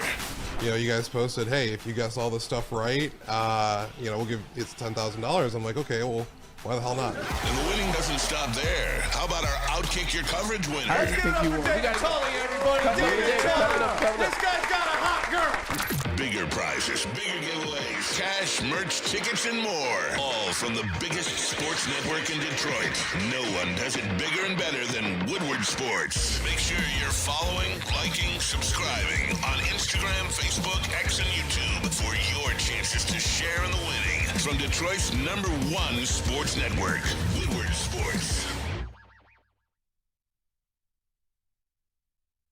Stay connected with Woodward Sports on all social platforms. Follow us on Facebook, X, Instagram, along with YouTube, Twitch, and TikTok for the latest sports news, live updates, and behind-the-scenes action. And you can't forget about those giveaways. People are winning jerseys, cash, tickets to games, so much more. And you know what? We got the Cade Slam cover poster, the Slam magazine with him on the cover, as well as the shirt commemorating his Slam cover.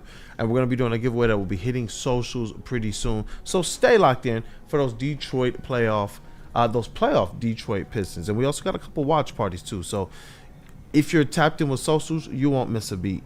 Hit that follow button now and be a part of Detroit's #1 digital sports network at Woodward Sports everywhere. Hey, and we are back. It is Wake Up. Woodward Chat family has been crushing it this morning, man. They've been doing their part. I hope we have been doing ours, man. They've been sending in super chats. So, JB, make sure you get your winner by the end of the show. They've been smashing that like button. And, you know what? Do we have any more to clean up before we get into this big Z talk? Just a couple to clean up. Shout out to Ed O'Neill sending in $1.99. He said, I'd be more mad at a wide receiver round 1 than a QB round 1, to be honest. Yeah, I think we all would. Take neither, Brad Holmes. Right. Ed also said if we were going to trade J-Mo, wait till next year so we can get a first rounder for him. And Flannel, you said it right. You was like, no hesitation. When I saw the return, it's like, no. The return was underwhelming. I'll just say that. It was extremely underwhelming. And we got another one from our great chat family member, Nasty. Hey. Sending in $4.99. He said, give me a first or 2 second-round picks. Way too much upside for J-Mo for a third and a 174. I agree. Don't make that trade. Yeah. don't do it. That trade, man. Don't do it. Hey, let me see here. Weezy D313 Kool-Aid, are you slow rolling the Pistons talk for later on in the week? Well, tomorrow is Woodward Pistons Wednesday with Legend Rod Beard. And Thursday, playoff preview show, 7:30. Tap Playoffs. in. Yes, sir. So, yeah, we're going to definitely have some special things going on this week. We're prepping. We're getting it ready, and I can't wait to roll and get this Pistons playoff coverage going. Saturday, there will be pregame, watch party, postgame. So I can't wait. I know watch party, we're going to be in the building. KG going to be here as well. Yes, sir. Going to be in the building. So it's going to be dope to be able to experience this with the WUW Crew. And then when we move to the home games, we have some special stuff set up. Now, for this watch party Saturday and the other ones, we actually are going to be doing some giveaways to be able to have some chat family members in the building to do the watch party, and you will be on stream as well. So I can't wait for that. Talked it over with the Godfather Stick yesterday, and we'll have more details on that. It should be today. So stay tapped in. Trust me, the Pistons are definitely about to get turned up a whole lot. We got practices Wednesday, Thursday, and Friday, 11 o'clock, 10 o'clock. So some of these days, we're going to dip out the show a little early, but we're going to get the content going. If there are any questions that you guys have, definitely throw them in the chat. Definitely going to get my WUW Crew to get some questions as well so we can ask everything that you guys want to know about these playoff Pistons. But we still got questions about these Detroit Lions. Za'Darius Smith was spotted this weekend, it was last weekend at the Pistons game with Cash Doll. We know that they have become an item here in Detroit. You talk about just being fully invested in Detroit, man. Z-Cash. Yeah, that's Za'Darius Smith, man. He's all the way here. And you know what? It starts to spark a lot of conversation. Do you think he ends back up with the Lions? And it was good to hear Brad Holmes confirm that they have kept in contact. You know, he appreciated what he did for him last year, and that he wouldn't mind him back if it fit for the Lions. Brad Holmes has been a guy who has continued to confirm he's good when it comes to handling the business for these Detroit Lions. And I'm hoping that includes one Za'Darius Smith, who, you know, Terry Foster on the Lions Weekly Show, he's like, this is the one player I really hope Brad Holmes locks in on. And just furthermore, beyond, do you think he winds up here? If they do go on ahead and bring him back, how much do you think that this changes a draft strategy? I mean, it could change the draft strategy, but I also just look at it as a missing piece right now. If you look at the entirety of the Lions roster, it's immaculate, it's fantastic, it's a Super Bowl level roster. But there's two positions where I think that there's no question where the Lions have gotten worse this offseason, and that, of course, is guard, losing Kevin Zeitler and not really going after a big free agent guard, which I'm not mad they didn't do that, but it's just the reality of what happened. And Za'Darius Smith, with letting him go because contract issues, with the signing bonus, with him having a dead cap hit next year, with him not being on the roster, and not really doing anything to replace. You're just saying Josh Paschal, Al-Qadim Muhammad, Marcus Davenport, have at it. But if Brad Holmes, and I've mentioned this before, can do that Jedi trick and get Za'Darius Smith to re-sign for a cheaper contract, that would be an absolute masterclass. And I think that Za'Darius Smith being here at the Pistons game is a lot more significant than really even meets the eye. And all you really have to do is look at his background. Born in Montgomery, Alabama, went to high school in Greenville, Alabama, went to community college at East Mississippi Community College, went to university at Kentucky, and then in the pros played for Baltimore, Green Bay, Minnesota, and Cleveland, and then a half a season in Detroit.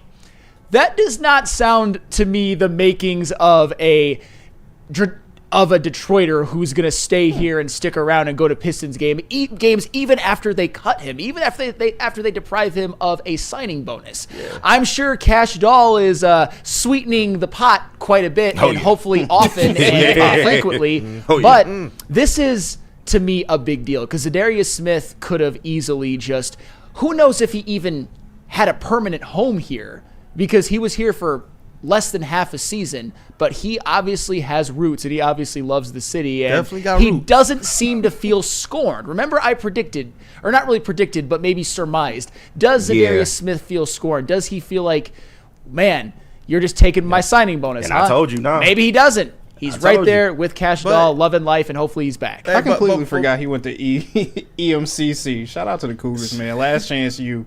I was going to say, shout out. Oh, yeah, that is last chance you. When's the last time? Throw that back up there, man. When's the last time we saw, a player in question? We were wondering about their contract. When's the last time we saw them show up in public like that? You haven't. Jared Goff, man. Yeah. Jared Goff, like, he's going to be here for a long time. And his face, even in that content, it was just like, you know what? He looks real comfortable and confident. And if you step out like this, aren't you sending at least some type of veiled message? I know that he connected with the city. I know that this is something that he did when he first got here. But I'm going to buy into the conspiracy theory of it all and say that this does bode better for his chances of being a Detroit Lion, which Flannel Sam put it so eloquently, like beyond what it changes for them if he's here. He is a missing piece. We've said it. Other people have said it. People who've covered the team have said it. We were all looking forward to, and T. Foster Legend put it so eloquently, we were all looking forward to seeing Za'Darius Smith and Aiden Hutchinson. We weren't even going to call them the world-beating and the greatest, bookends of all time, but we were looking forward to finally seeing, okay, Big Z, he held it down when Aiden wasn't there. This might be, some of the best bookend help he's going to have. I know that, James Houston went on that spurt, but realistically, we appreciate what Za'Darius Smith was going to bring to this team, and I was looking forward to that, man. So it's like if you get him back here, it makes me a lot more comfortable about what you're going to do on this defensive line. Gives you that much more experience, and it gives you a player who already held it down in the trenches for you during some of your most adversarial times. And he had to hold it down when everybody was dropping like flies. Yeah, he's a veteran that can still produce at his level and at the age that he's at. So I totally agree with what Sam said. To me, he is the missing piece. I don't think this deal gets done before the draft. I don't think it'll change the Lions' draft strategy at all. Because even if we were to keep Za'Darius Smith, we were looking at maybe a 1 or 2 year deal anyway. So I think they, realize the position that they're at right now. And this could be something that could go all the way to camp, believe it or not. But as long as that door is there and he doesn't appear to be talking to other teams, I think this is very much something that is still in the works. And like you said, you don't just pop up, after a team cuts you in the same city city after the fact. Even if you is dating somebody very prominent in the city, you ain't just popping up at the games. You saw that? You got the Yeah, Superman man, you ain't just popping up at the game supporting the other teams of the city. And shout out to my girl Cash Doll doing everything in her power to keep Z in Detroit. She doing her part as a Detroiter to keep my boy here, man. But we all want Za'Darius Smith to come back. I think it is possible. Maybe they just working out the numbers part of it right now. Maybe it's something to where his agent is like, all right, well, we know that the Lions is an option. Let's hold out. Let's see if we can get any other offers from any other teams and just compare. But I think that he knows the Lions are probably his best option, and I think it's still on the table. It's yet to be seen whether he'll be signed. When you say best option, it might not be his best option financially, but when you look at everything in combination, that's what I do. You got a chance to win. You got a chance to win a Super Bowl, not just win regular season games. You've come here instantly, been one of those guys. You know how Detroit does. But it's been a minute since we've really, really, really latched on to one of those outsiders like this. Maybe it hasn't been. Who knows? It's Detroit. But he's reached that pantheon in terms of being that player, both production on the field and how we vibe with him off the field as well. But this is the question. I'm salty as saying Z is not coming back for anything less than $15 million a year. Super Bowl Cartier says Z is taking $5 million. LOL. Yeah, he's not going to make more money than he did on his previous contract at this point in his career. No. Even though he's almost a double-digit sack guy, still he's not making. And that's my question to you all. If Brad Holmes were to go on ahead and bring him back, what is comfortable for you? Comfortable? You already know what's comfortable for me. Never letting him go. Yeah, right, I've been consistent on that. Never letting him go. The people who were the mouth breathers who were just like, oh my God, he had a signing bonus. No! He had a small dead cap. No! I got really pissed multiple times a month ago on these shows. Those people drove me more insane than even Skydog does on a regular basis. So should have just kept him. Well, to answer the question, while at the same time still being mad that we don't have edge rush help. Like I'm just like, goodness gracious. That's my stock response every time. Should have just kept him. Although Brad Holmes, you can make me look silly if you sign him cheaper. But once again, that money that he was owed this year, and then the money with him not even being on the team next year, that $6 million could go towards one of these extensions, bro. So I'm not blamed. Like I said this before, if you want to be mad at somebody, be mad at the Cleveland Browns for putting all those fucking void years on the contract. Let me see, man. Do a little Salt Bay for me. Oh my God. Come on, man, for the people. Yeah, man. Like I think the number is around $8 to $9 million. Whether they sign him for more than 1 year is the real question to me. Because I can see a situation where you keep him for at least 2 more years, but it's all yet to be seen. But I think the number, he was making 11 or was going to make 11 this season. I think if you get him in the door for 8 or 9, I think that's a win. Yeah, I see Dante 151. He said $8 million with a question mark. Super Bowl Cartier brings Z back. We need all the defensive ends we can get, bruh. I get that one. Skydog 722, I'm salty. You're saying that, not me, but to keep Smith, I would feel comfortable letting Campbell go. Wait, what? Wait, who said that? What? Oh shit! You're saying I'm finna launch on your ass. Whoever said that. I think no. I'm actually not. Skydog. Well, Yep. He finna. No. Almost made it. Okay. This is Skydog's thing in the chat. He basically says that Jack Campbell's just injures his teammates. What? And that's why you should get rid of him. Skydog, not your best work. I just say that. Sam gonna go harder on you. Listen, we rock with you. That ain't your best work, dog. No. Is that like that was his thing last year? He was injuring his teammates. You're not cutting your first round linebacker. Like, come on now. Voice of reason over there, man. This Za'Darius Smith thing. Where's the temper trap for you, man? What's the bunions as a T False legend? What's the bunion saying for you, man, as it relates to Za'Darius Smith for the tea leaves? I mean, I feel like Flannel right now, I probably wouldn't have let him go. Like, if you want to sign him for cheaper, that's fine. Maybe 2 years, $8 million. What are we thinking? Is that 2 years? Well, you ain't gonna get him for 2 years, $8 million. You have to pay him $8 million a year, probably. $8 million a year or 8 total. No, 8 total. But I mean, 8 total. You're probably getting him for 1 year. 1 year. I mean, we could run it back for 1 more year again and see how he does. I'd probably be comfortable with that. and then maybe midway through the season, see where your stats lined up with them, and then sign him for a little bit longer. Maybe you can get him at 2 for $10. Maybe, but that's a hard maybe. He was set to make $11 million. I don't know where he views his contract status at this point or what he feel he should be making. But to me, for a guy like that, if you get him in the door at $8-9 million a year, I think that's fine. But whether you want to sign him for multiple years, once again, is the real question here. 2 for 10, cash dog. Talk him into it a little bit. Just 2 for 10, you might be able to get that off. We can sweeten the pot, get him some floor seats down at LCA. Pistons, they got a couple playoff games coming. I mean, sweeten the deal a little bit. Goodness gracious, man. It's going to be, Brad Holmes is giving themselves a lot of opportunity here to be able to make something happen. Because if he does just want to go and sweeten the pot even just a little bit to make sure Big Z can be here, he can go on ahead and do that. Yeah. And Sky Dog, I don't want to see anybody go. He said, I'm in denial. You would rather see J-Mo go than Campbell. I don't want to see neither one of those guys go. Anybody. We got plenty of time on both of those guys. People's mouths, bro. Like, what are we talking about? And for the record, if you want me to feed some red meat to you, Sky Dog, I'm not married to the idea of we have to extend Jack Campbell yet. Far from it. We got time.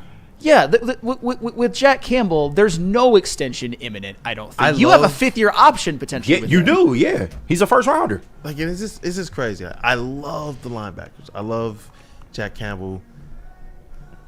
Man, if I had to pick who I'm giving an extension to, though, between he and J-Mo. Yeah. No, I understand that. It's tough. I understand that. It's tough.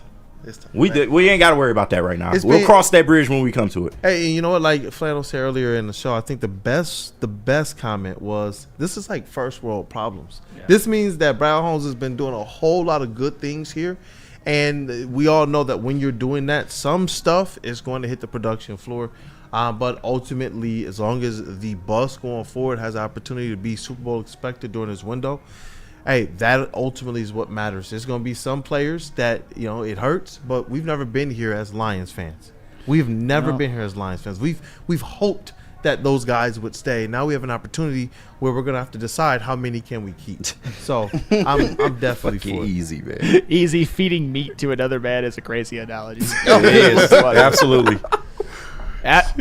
Shout out Easy. Anywho, Shout out Easy. My boy Easy the bounty hunter, bro. Stay up here in section 201. Right. No, it's an inside joke for the game. He be dressing like a bounty hunter though, wearing that vest all the time with the button ups. Like, who dresses like that? Travis literally said nobody dresses like that, but Easy, bro. Shout out my man. Let's get to everybody's favorite segment, man. It's been good conversation today. Talking a lot of our sports teams here, and I know we got a lot of Pistons on the way tomorrow. Your playoff Detroit Pistons, but the Lions talk, man, it's been good conversation, and it kind of highlights exactly, I think, just how good a job Brad Holmes is doing, but just how much of a mountain he still has ahead of him. He's done a great job. Get us that Super Bowl, and you can do whatever the heck you want. You can do whatever you like. You can do whatever you like. Jar. Is that for sure? I got you. Let me tell you about Jars. Let T.I. handle that. I know. All right, Woodward sports fans, whether you're hitting the game or simply chilling at home, Jars Cannabis has you covered. Home to Michigan's largest line of recreational cannabis products, 27 locations across the state, 9 alone in Metro Detroit, Michigan. So there's always one close nearby you. But don't fear, because if you live in Grand Rapids, Madison Heights, or Milan, Michigan, stores are popping up your way very, very soon. If you don't have time to check out their products in store, remember you can always check them out online at jarscannabis.com. Because you know what? I know you want to get high. Walk into any Lady Jane's Haircuts for Men today. Open 7 days a week. Sit back, relax, and enjoy precision haircut, scalp massage, hot leather neck shave, and hot towel treatment from one of our talented stylists. Step up your game this season and take advantage of our $20 haircut special. Scan the QR code and get your coupon today. Lady Jane's Haircuts for Men, the ultimate haircut experience. Open 7 days a week. Walk-ins always welcome. Lady Jane's Haircuts for Men. It's wicked awesome.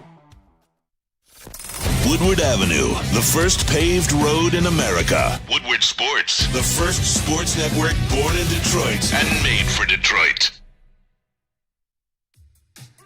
How do people feel about getting a Planet Fitness membership for $15 a month? How do they like working out in a clean and spacious gym that's filled with equipment for every workout? And how about free fitness training in the judgment-free zone that leaves them feeling energized all day long? Join Planet Fitness today with the free PF app, online or in club, and start getting that big fitness energy for $15 a month. Game is won in the trenches, and our big fellas don't mess around. The Woodward Heavyweights on Woodward Sports. Oh my God. You know what? Then we got the season read, right? I know, right? Catch me if you can. You gotta be here. We with have all to these make breaks. some money.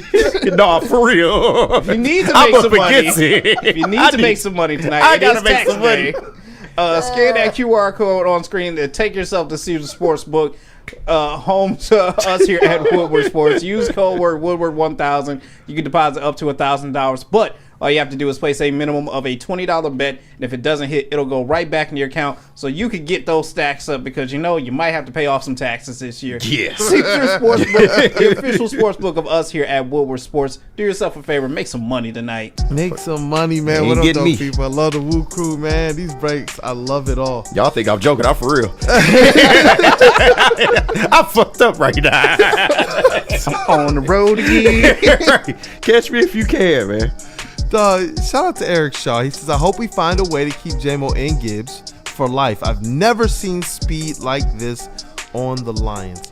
Agreed. Yeah. I mean, what would be some of the closest? Javid? Yeah. Maybe. They had one singular person at any given time that One had that kind of singular. speed. That's Yeah, like, no, we ain't never seen nothing like this in Detroit. Man, yo, you know what? We won't delay any further. We got everybody's favorite segment. What's trending with JBSmooovv? What up, though? Let's spark up. And now it's time for the most electrifying segment on the internet. Bum, bum, bum. It's What's Trending with JB. Live on Wake Up Woodward. Somebody that's not running from Uncle Sam, my boy JBSmooovv. Hey, let's not put that out there right now. Win the ball game, Uncle Sam. I'm laughing through my pain, but I'm fucked up. Your boy is fucked up. You got to be here with us on these breaks. I'm telling you right now. But what's up, chat family? Got some news for you guys. Easter is this Sunday. So why not on Sunday, before you hit church, after you hit church, why don't you celebrate with some Tim Hortons? Because they are launching their Cadbury Mini Egg Donut Egg Cookie for this spring. It's not bad. I like the Cadbury eggs. So I wouldn't do this probably, but it's not bad though. No? Anybody else trying it? I might try it. At least the cookie. Maybe not the donut. What you think? I am open to anybody who wants to buy it for me. Right. But won't be spending my own money on right, that. yeah. And trust me, I bet it's fantastic. I just I'm a freak of nature when it comes to my money. I don't buy like $4. Well, there $4 value meals don't exist anymore, but you They know, really don't. You want to lend your boy $1 or two? No. hey, Help with my tax troubles. the piggy bags, yeah. Oh, man. But All the old school like value meals. Do you guys remember? God, this is a digression. Remember when Burger King had the Shack Pack or whatever? Yes, bro. Who is the What? man that Yes. can jam over Nah. any man? Shack. No, I didn't. That's a throwback, man. Yeah, that real. shit. I remember I used to go to McDonald's, get 2 McDoubles, a medium fry, and a large sweet tea for $4, bro. That was the days, bro. That was Well, the you days. talking about like when the McDoubles were like Yeah, $99. $1. Yeah, $1. exactly. Yes, like like $1. when the dollar menu was actually a dollar menu, like. 4 cents. What'd you The say? hamburgers were 94 Yeah. cents. Like they weren't Yeah. even Yeah, $1. You yeah. could go and buy 10 burgers and less for $10. I thought That's the a fact. cheeseburger was 89 and the hamburger was like 79. It might Yeah, be. it was. Yeah, It was around that. It was cheap. Golly. Goodness gracious. And I was an CJB, adult just- when that was the case. It wasn't even like Yeah. 1995. This isn't like yeah. gas where it was like Right. you could fill it with a 20. This was like, literally like well after college for me, man. It was like that. And then all of a sudden, everything just got expensive at fast food restaurants on the value menus. Yeah. It's like, man, come on, man. Ain't no value no more. Yeah. Such a Well, shame, ain't the $5 foot long now $6.99? Yeah, it is. $6.99. The hot and ready $7. Tax as well too. Yeah. Fuck We were that living in a bullshit. golden You age gotta with pay food, K man. next year. We were living in a golden age of food, but things just got worse, and it's probably going to get worse for this as well too, because I just unlocked a new reason for you to be lazy to take out the trash in 2025. That is a crank this man is using to Get the dump fuck out of here. the trash My dog. into a dumpster. Man, just toss. I don't What? even think the trash is that Bro, you heavy. could have been done with the trash. The amount of time you taking the crank up, you could have threw the shit away. And those construction dudes on the roof are besides themselves. Yeah, bro. like, nah, bro. This is new levels of laziness. And you gotta crank it it back back down. down. Right? Like, bro, you could have been back in the restaurant by now. Like, that tells me he don't like his job. He I was trying to about say, stall. Like, that's when you passing time, dog. that's what I used to do when I worked at Taco Bell, bro. And, you know, I ended up getting a very shitty manager that didn't like me. So I went from working register to pretty much doing the shit work around the Taco Bell. So whenever I had to empty the grease, I'd take an hour to empty the grease, bro. I'm out there. I'm behind the dumpster on my phone, pretty much like saying, fuck this bitch. Like, that was crazy. Like, you don't like your job, bro. I can tell. That's fair. Just rough sledding for this guy. Rough sledding. Like I said, new way to empty trash in 2025. KG, you was on the Mad Packs this weekend, right? Yeah. Man, I'm always on the map. Were you this high though?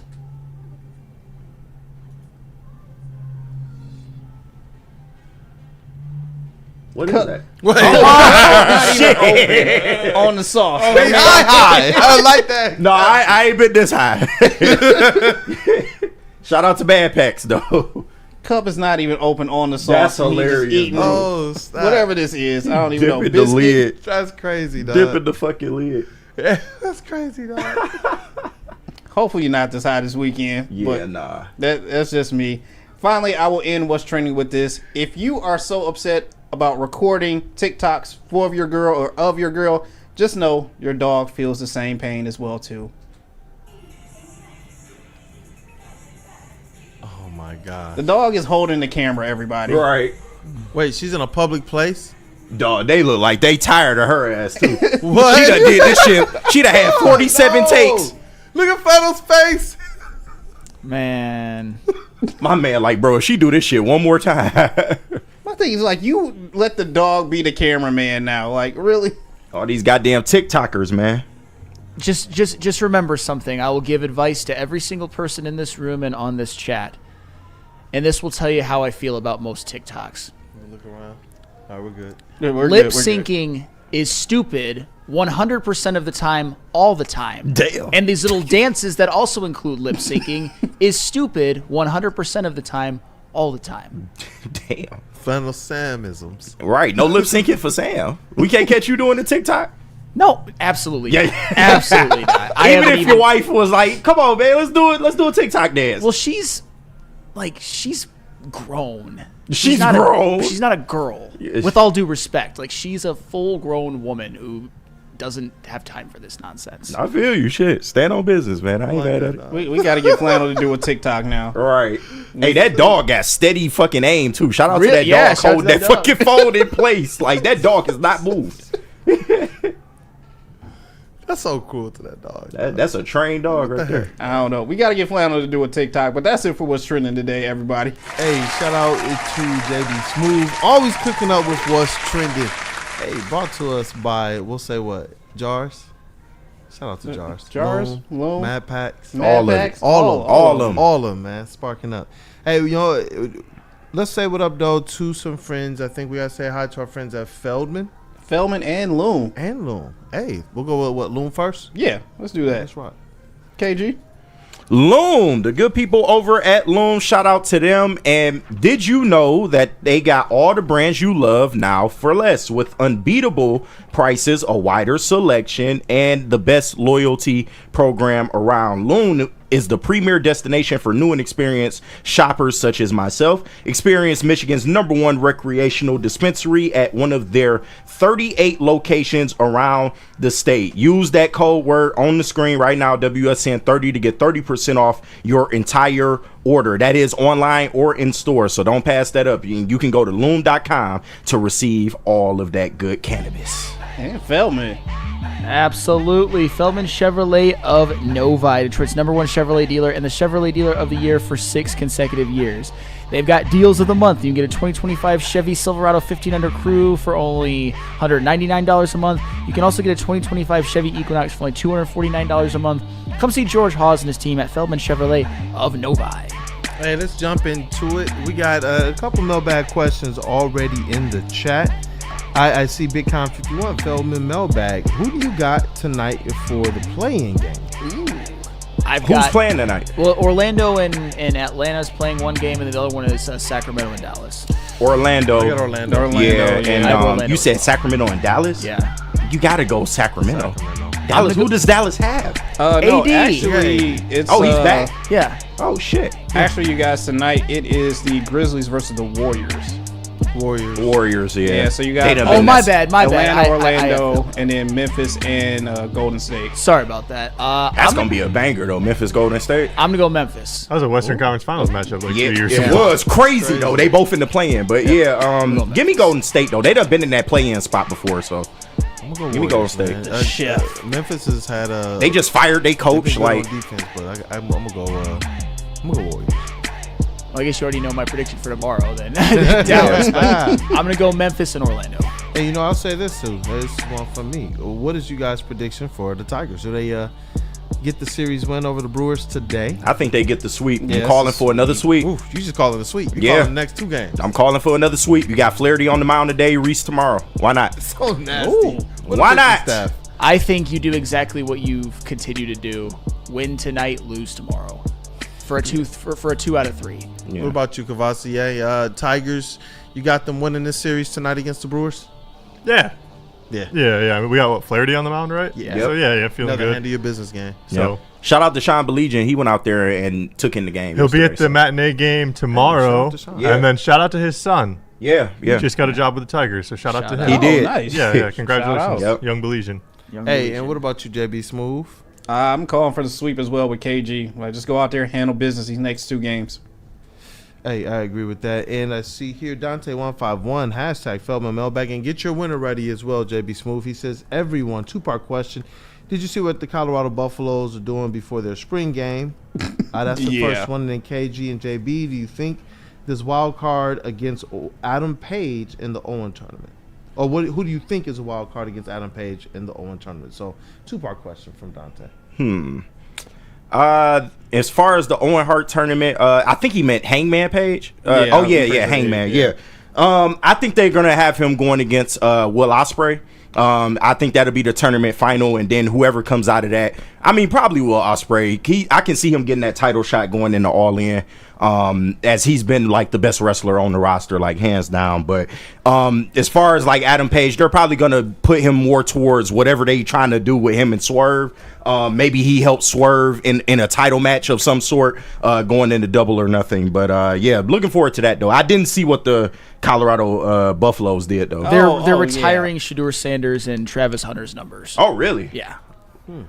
I mean, no comment. I guess Colorado is a school that hasn't had a ton of success over there, lifetime. So I mean, it is what it is, I guess. Especially when these guys, especially Travis Hunter, they have an opportunity to be special in the NFL. I was gonna say Travis Hunter, I'm cool with because he's a Heisman winner. I don't know about Shedeur. Right, and that's a new thing these colleges are doing. Like USC retired Caleb Williams last year, so but I can understand it. I get it, man. It's the NIL of it all, and then you get these guys instantly on your recruiting trails, right. All this type of stuff. Like you scratch their back a little, and all of a sudden they start scratching yours for the program. Yeah, I can understand if the kid's a Heisman winner, though. I can understand it. I can agree with Travis Hunter. I don't know about Shedeur Sanders, but they're probably just doing that because of Deion. I mean, boy, yeah. Honest. As you guys said, they don't have that huge success of quality college players out there, so they're just trying to retire numbers that they see as fit as well. So yeah, I'm not mad. I'm not mad regardless. Out there with the Buffaloes, I think what he is did. that? I think he re-upped with them as well.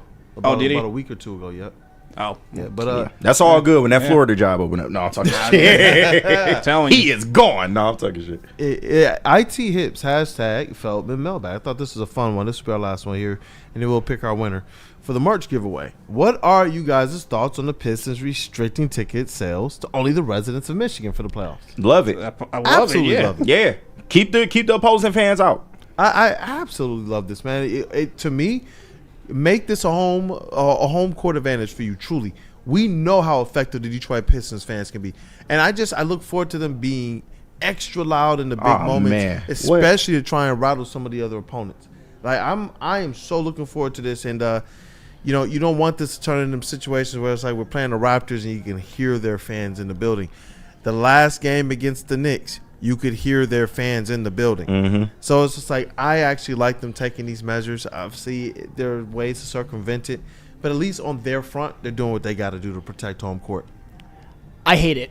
Whoa! I hate it. I think that if the 49ers had done it in their playoff game and restricted residents from the state of Michigan, we would have all had a cow. Let's just be consistent.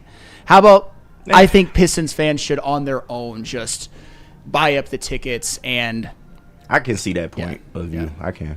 I understand that point of view, but I still like the gamesmanship of it all. Yeah. If gamesmanship is gamesmanship for me across the board, and if our team decides to lean into something that I would hate if another team did, that's what we all do. I hated players on other teams that if they were on mine, right? I would have loved them. And maybe when the Pistons have more playoff success and they're perennial, year after year in the playoffs, then maybe I can see that argument more. But Sam, it's still gonna get circumvented. That was kind of what even more so leans into mine. It's like it's gonna get circumvented. They're still gonna find a ways to get their tickets to do it. Of course, it's always a workaround. But at least that's what I was PR thinking. of it all, the Pistons going and saying, "Hey, yeah, we're restricting it at the same time." I like that though. It's just a way to fire up the fan base.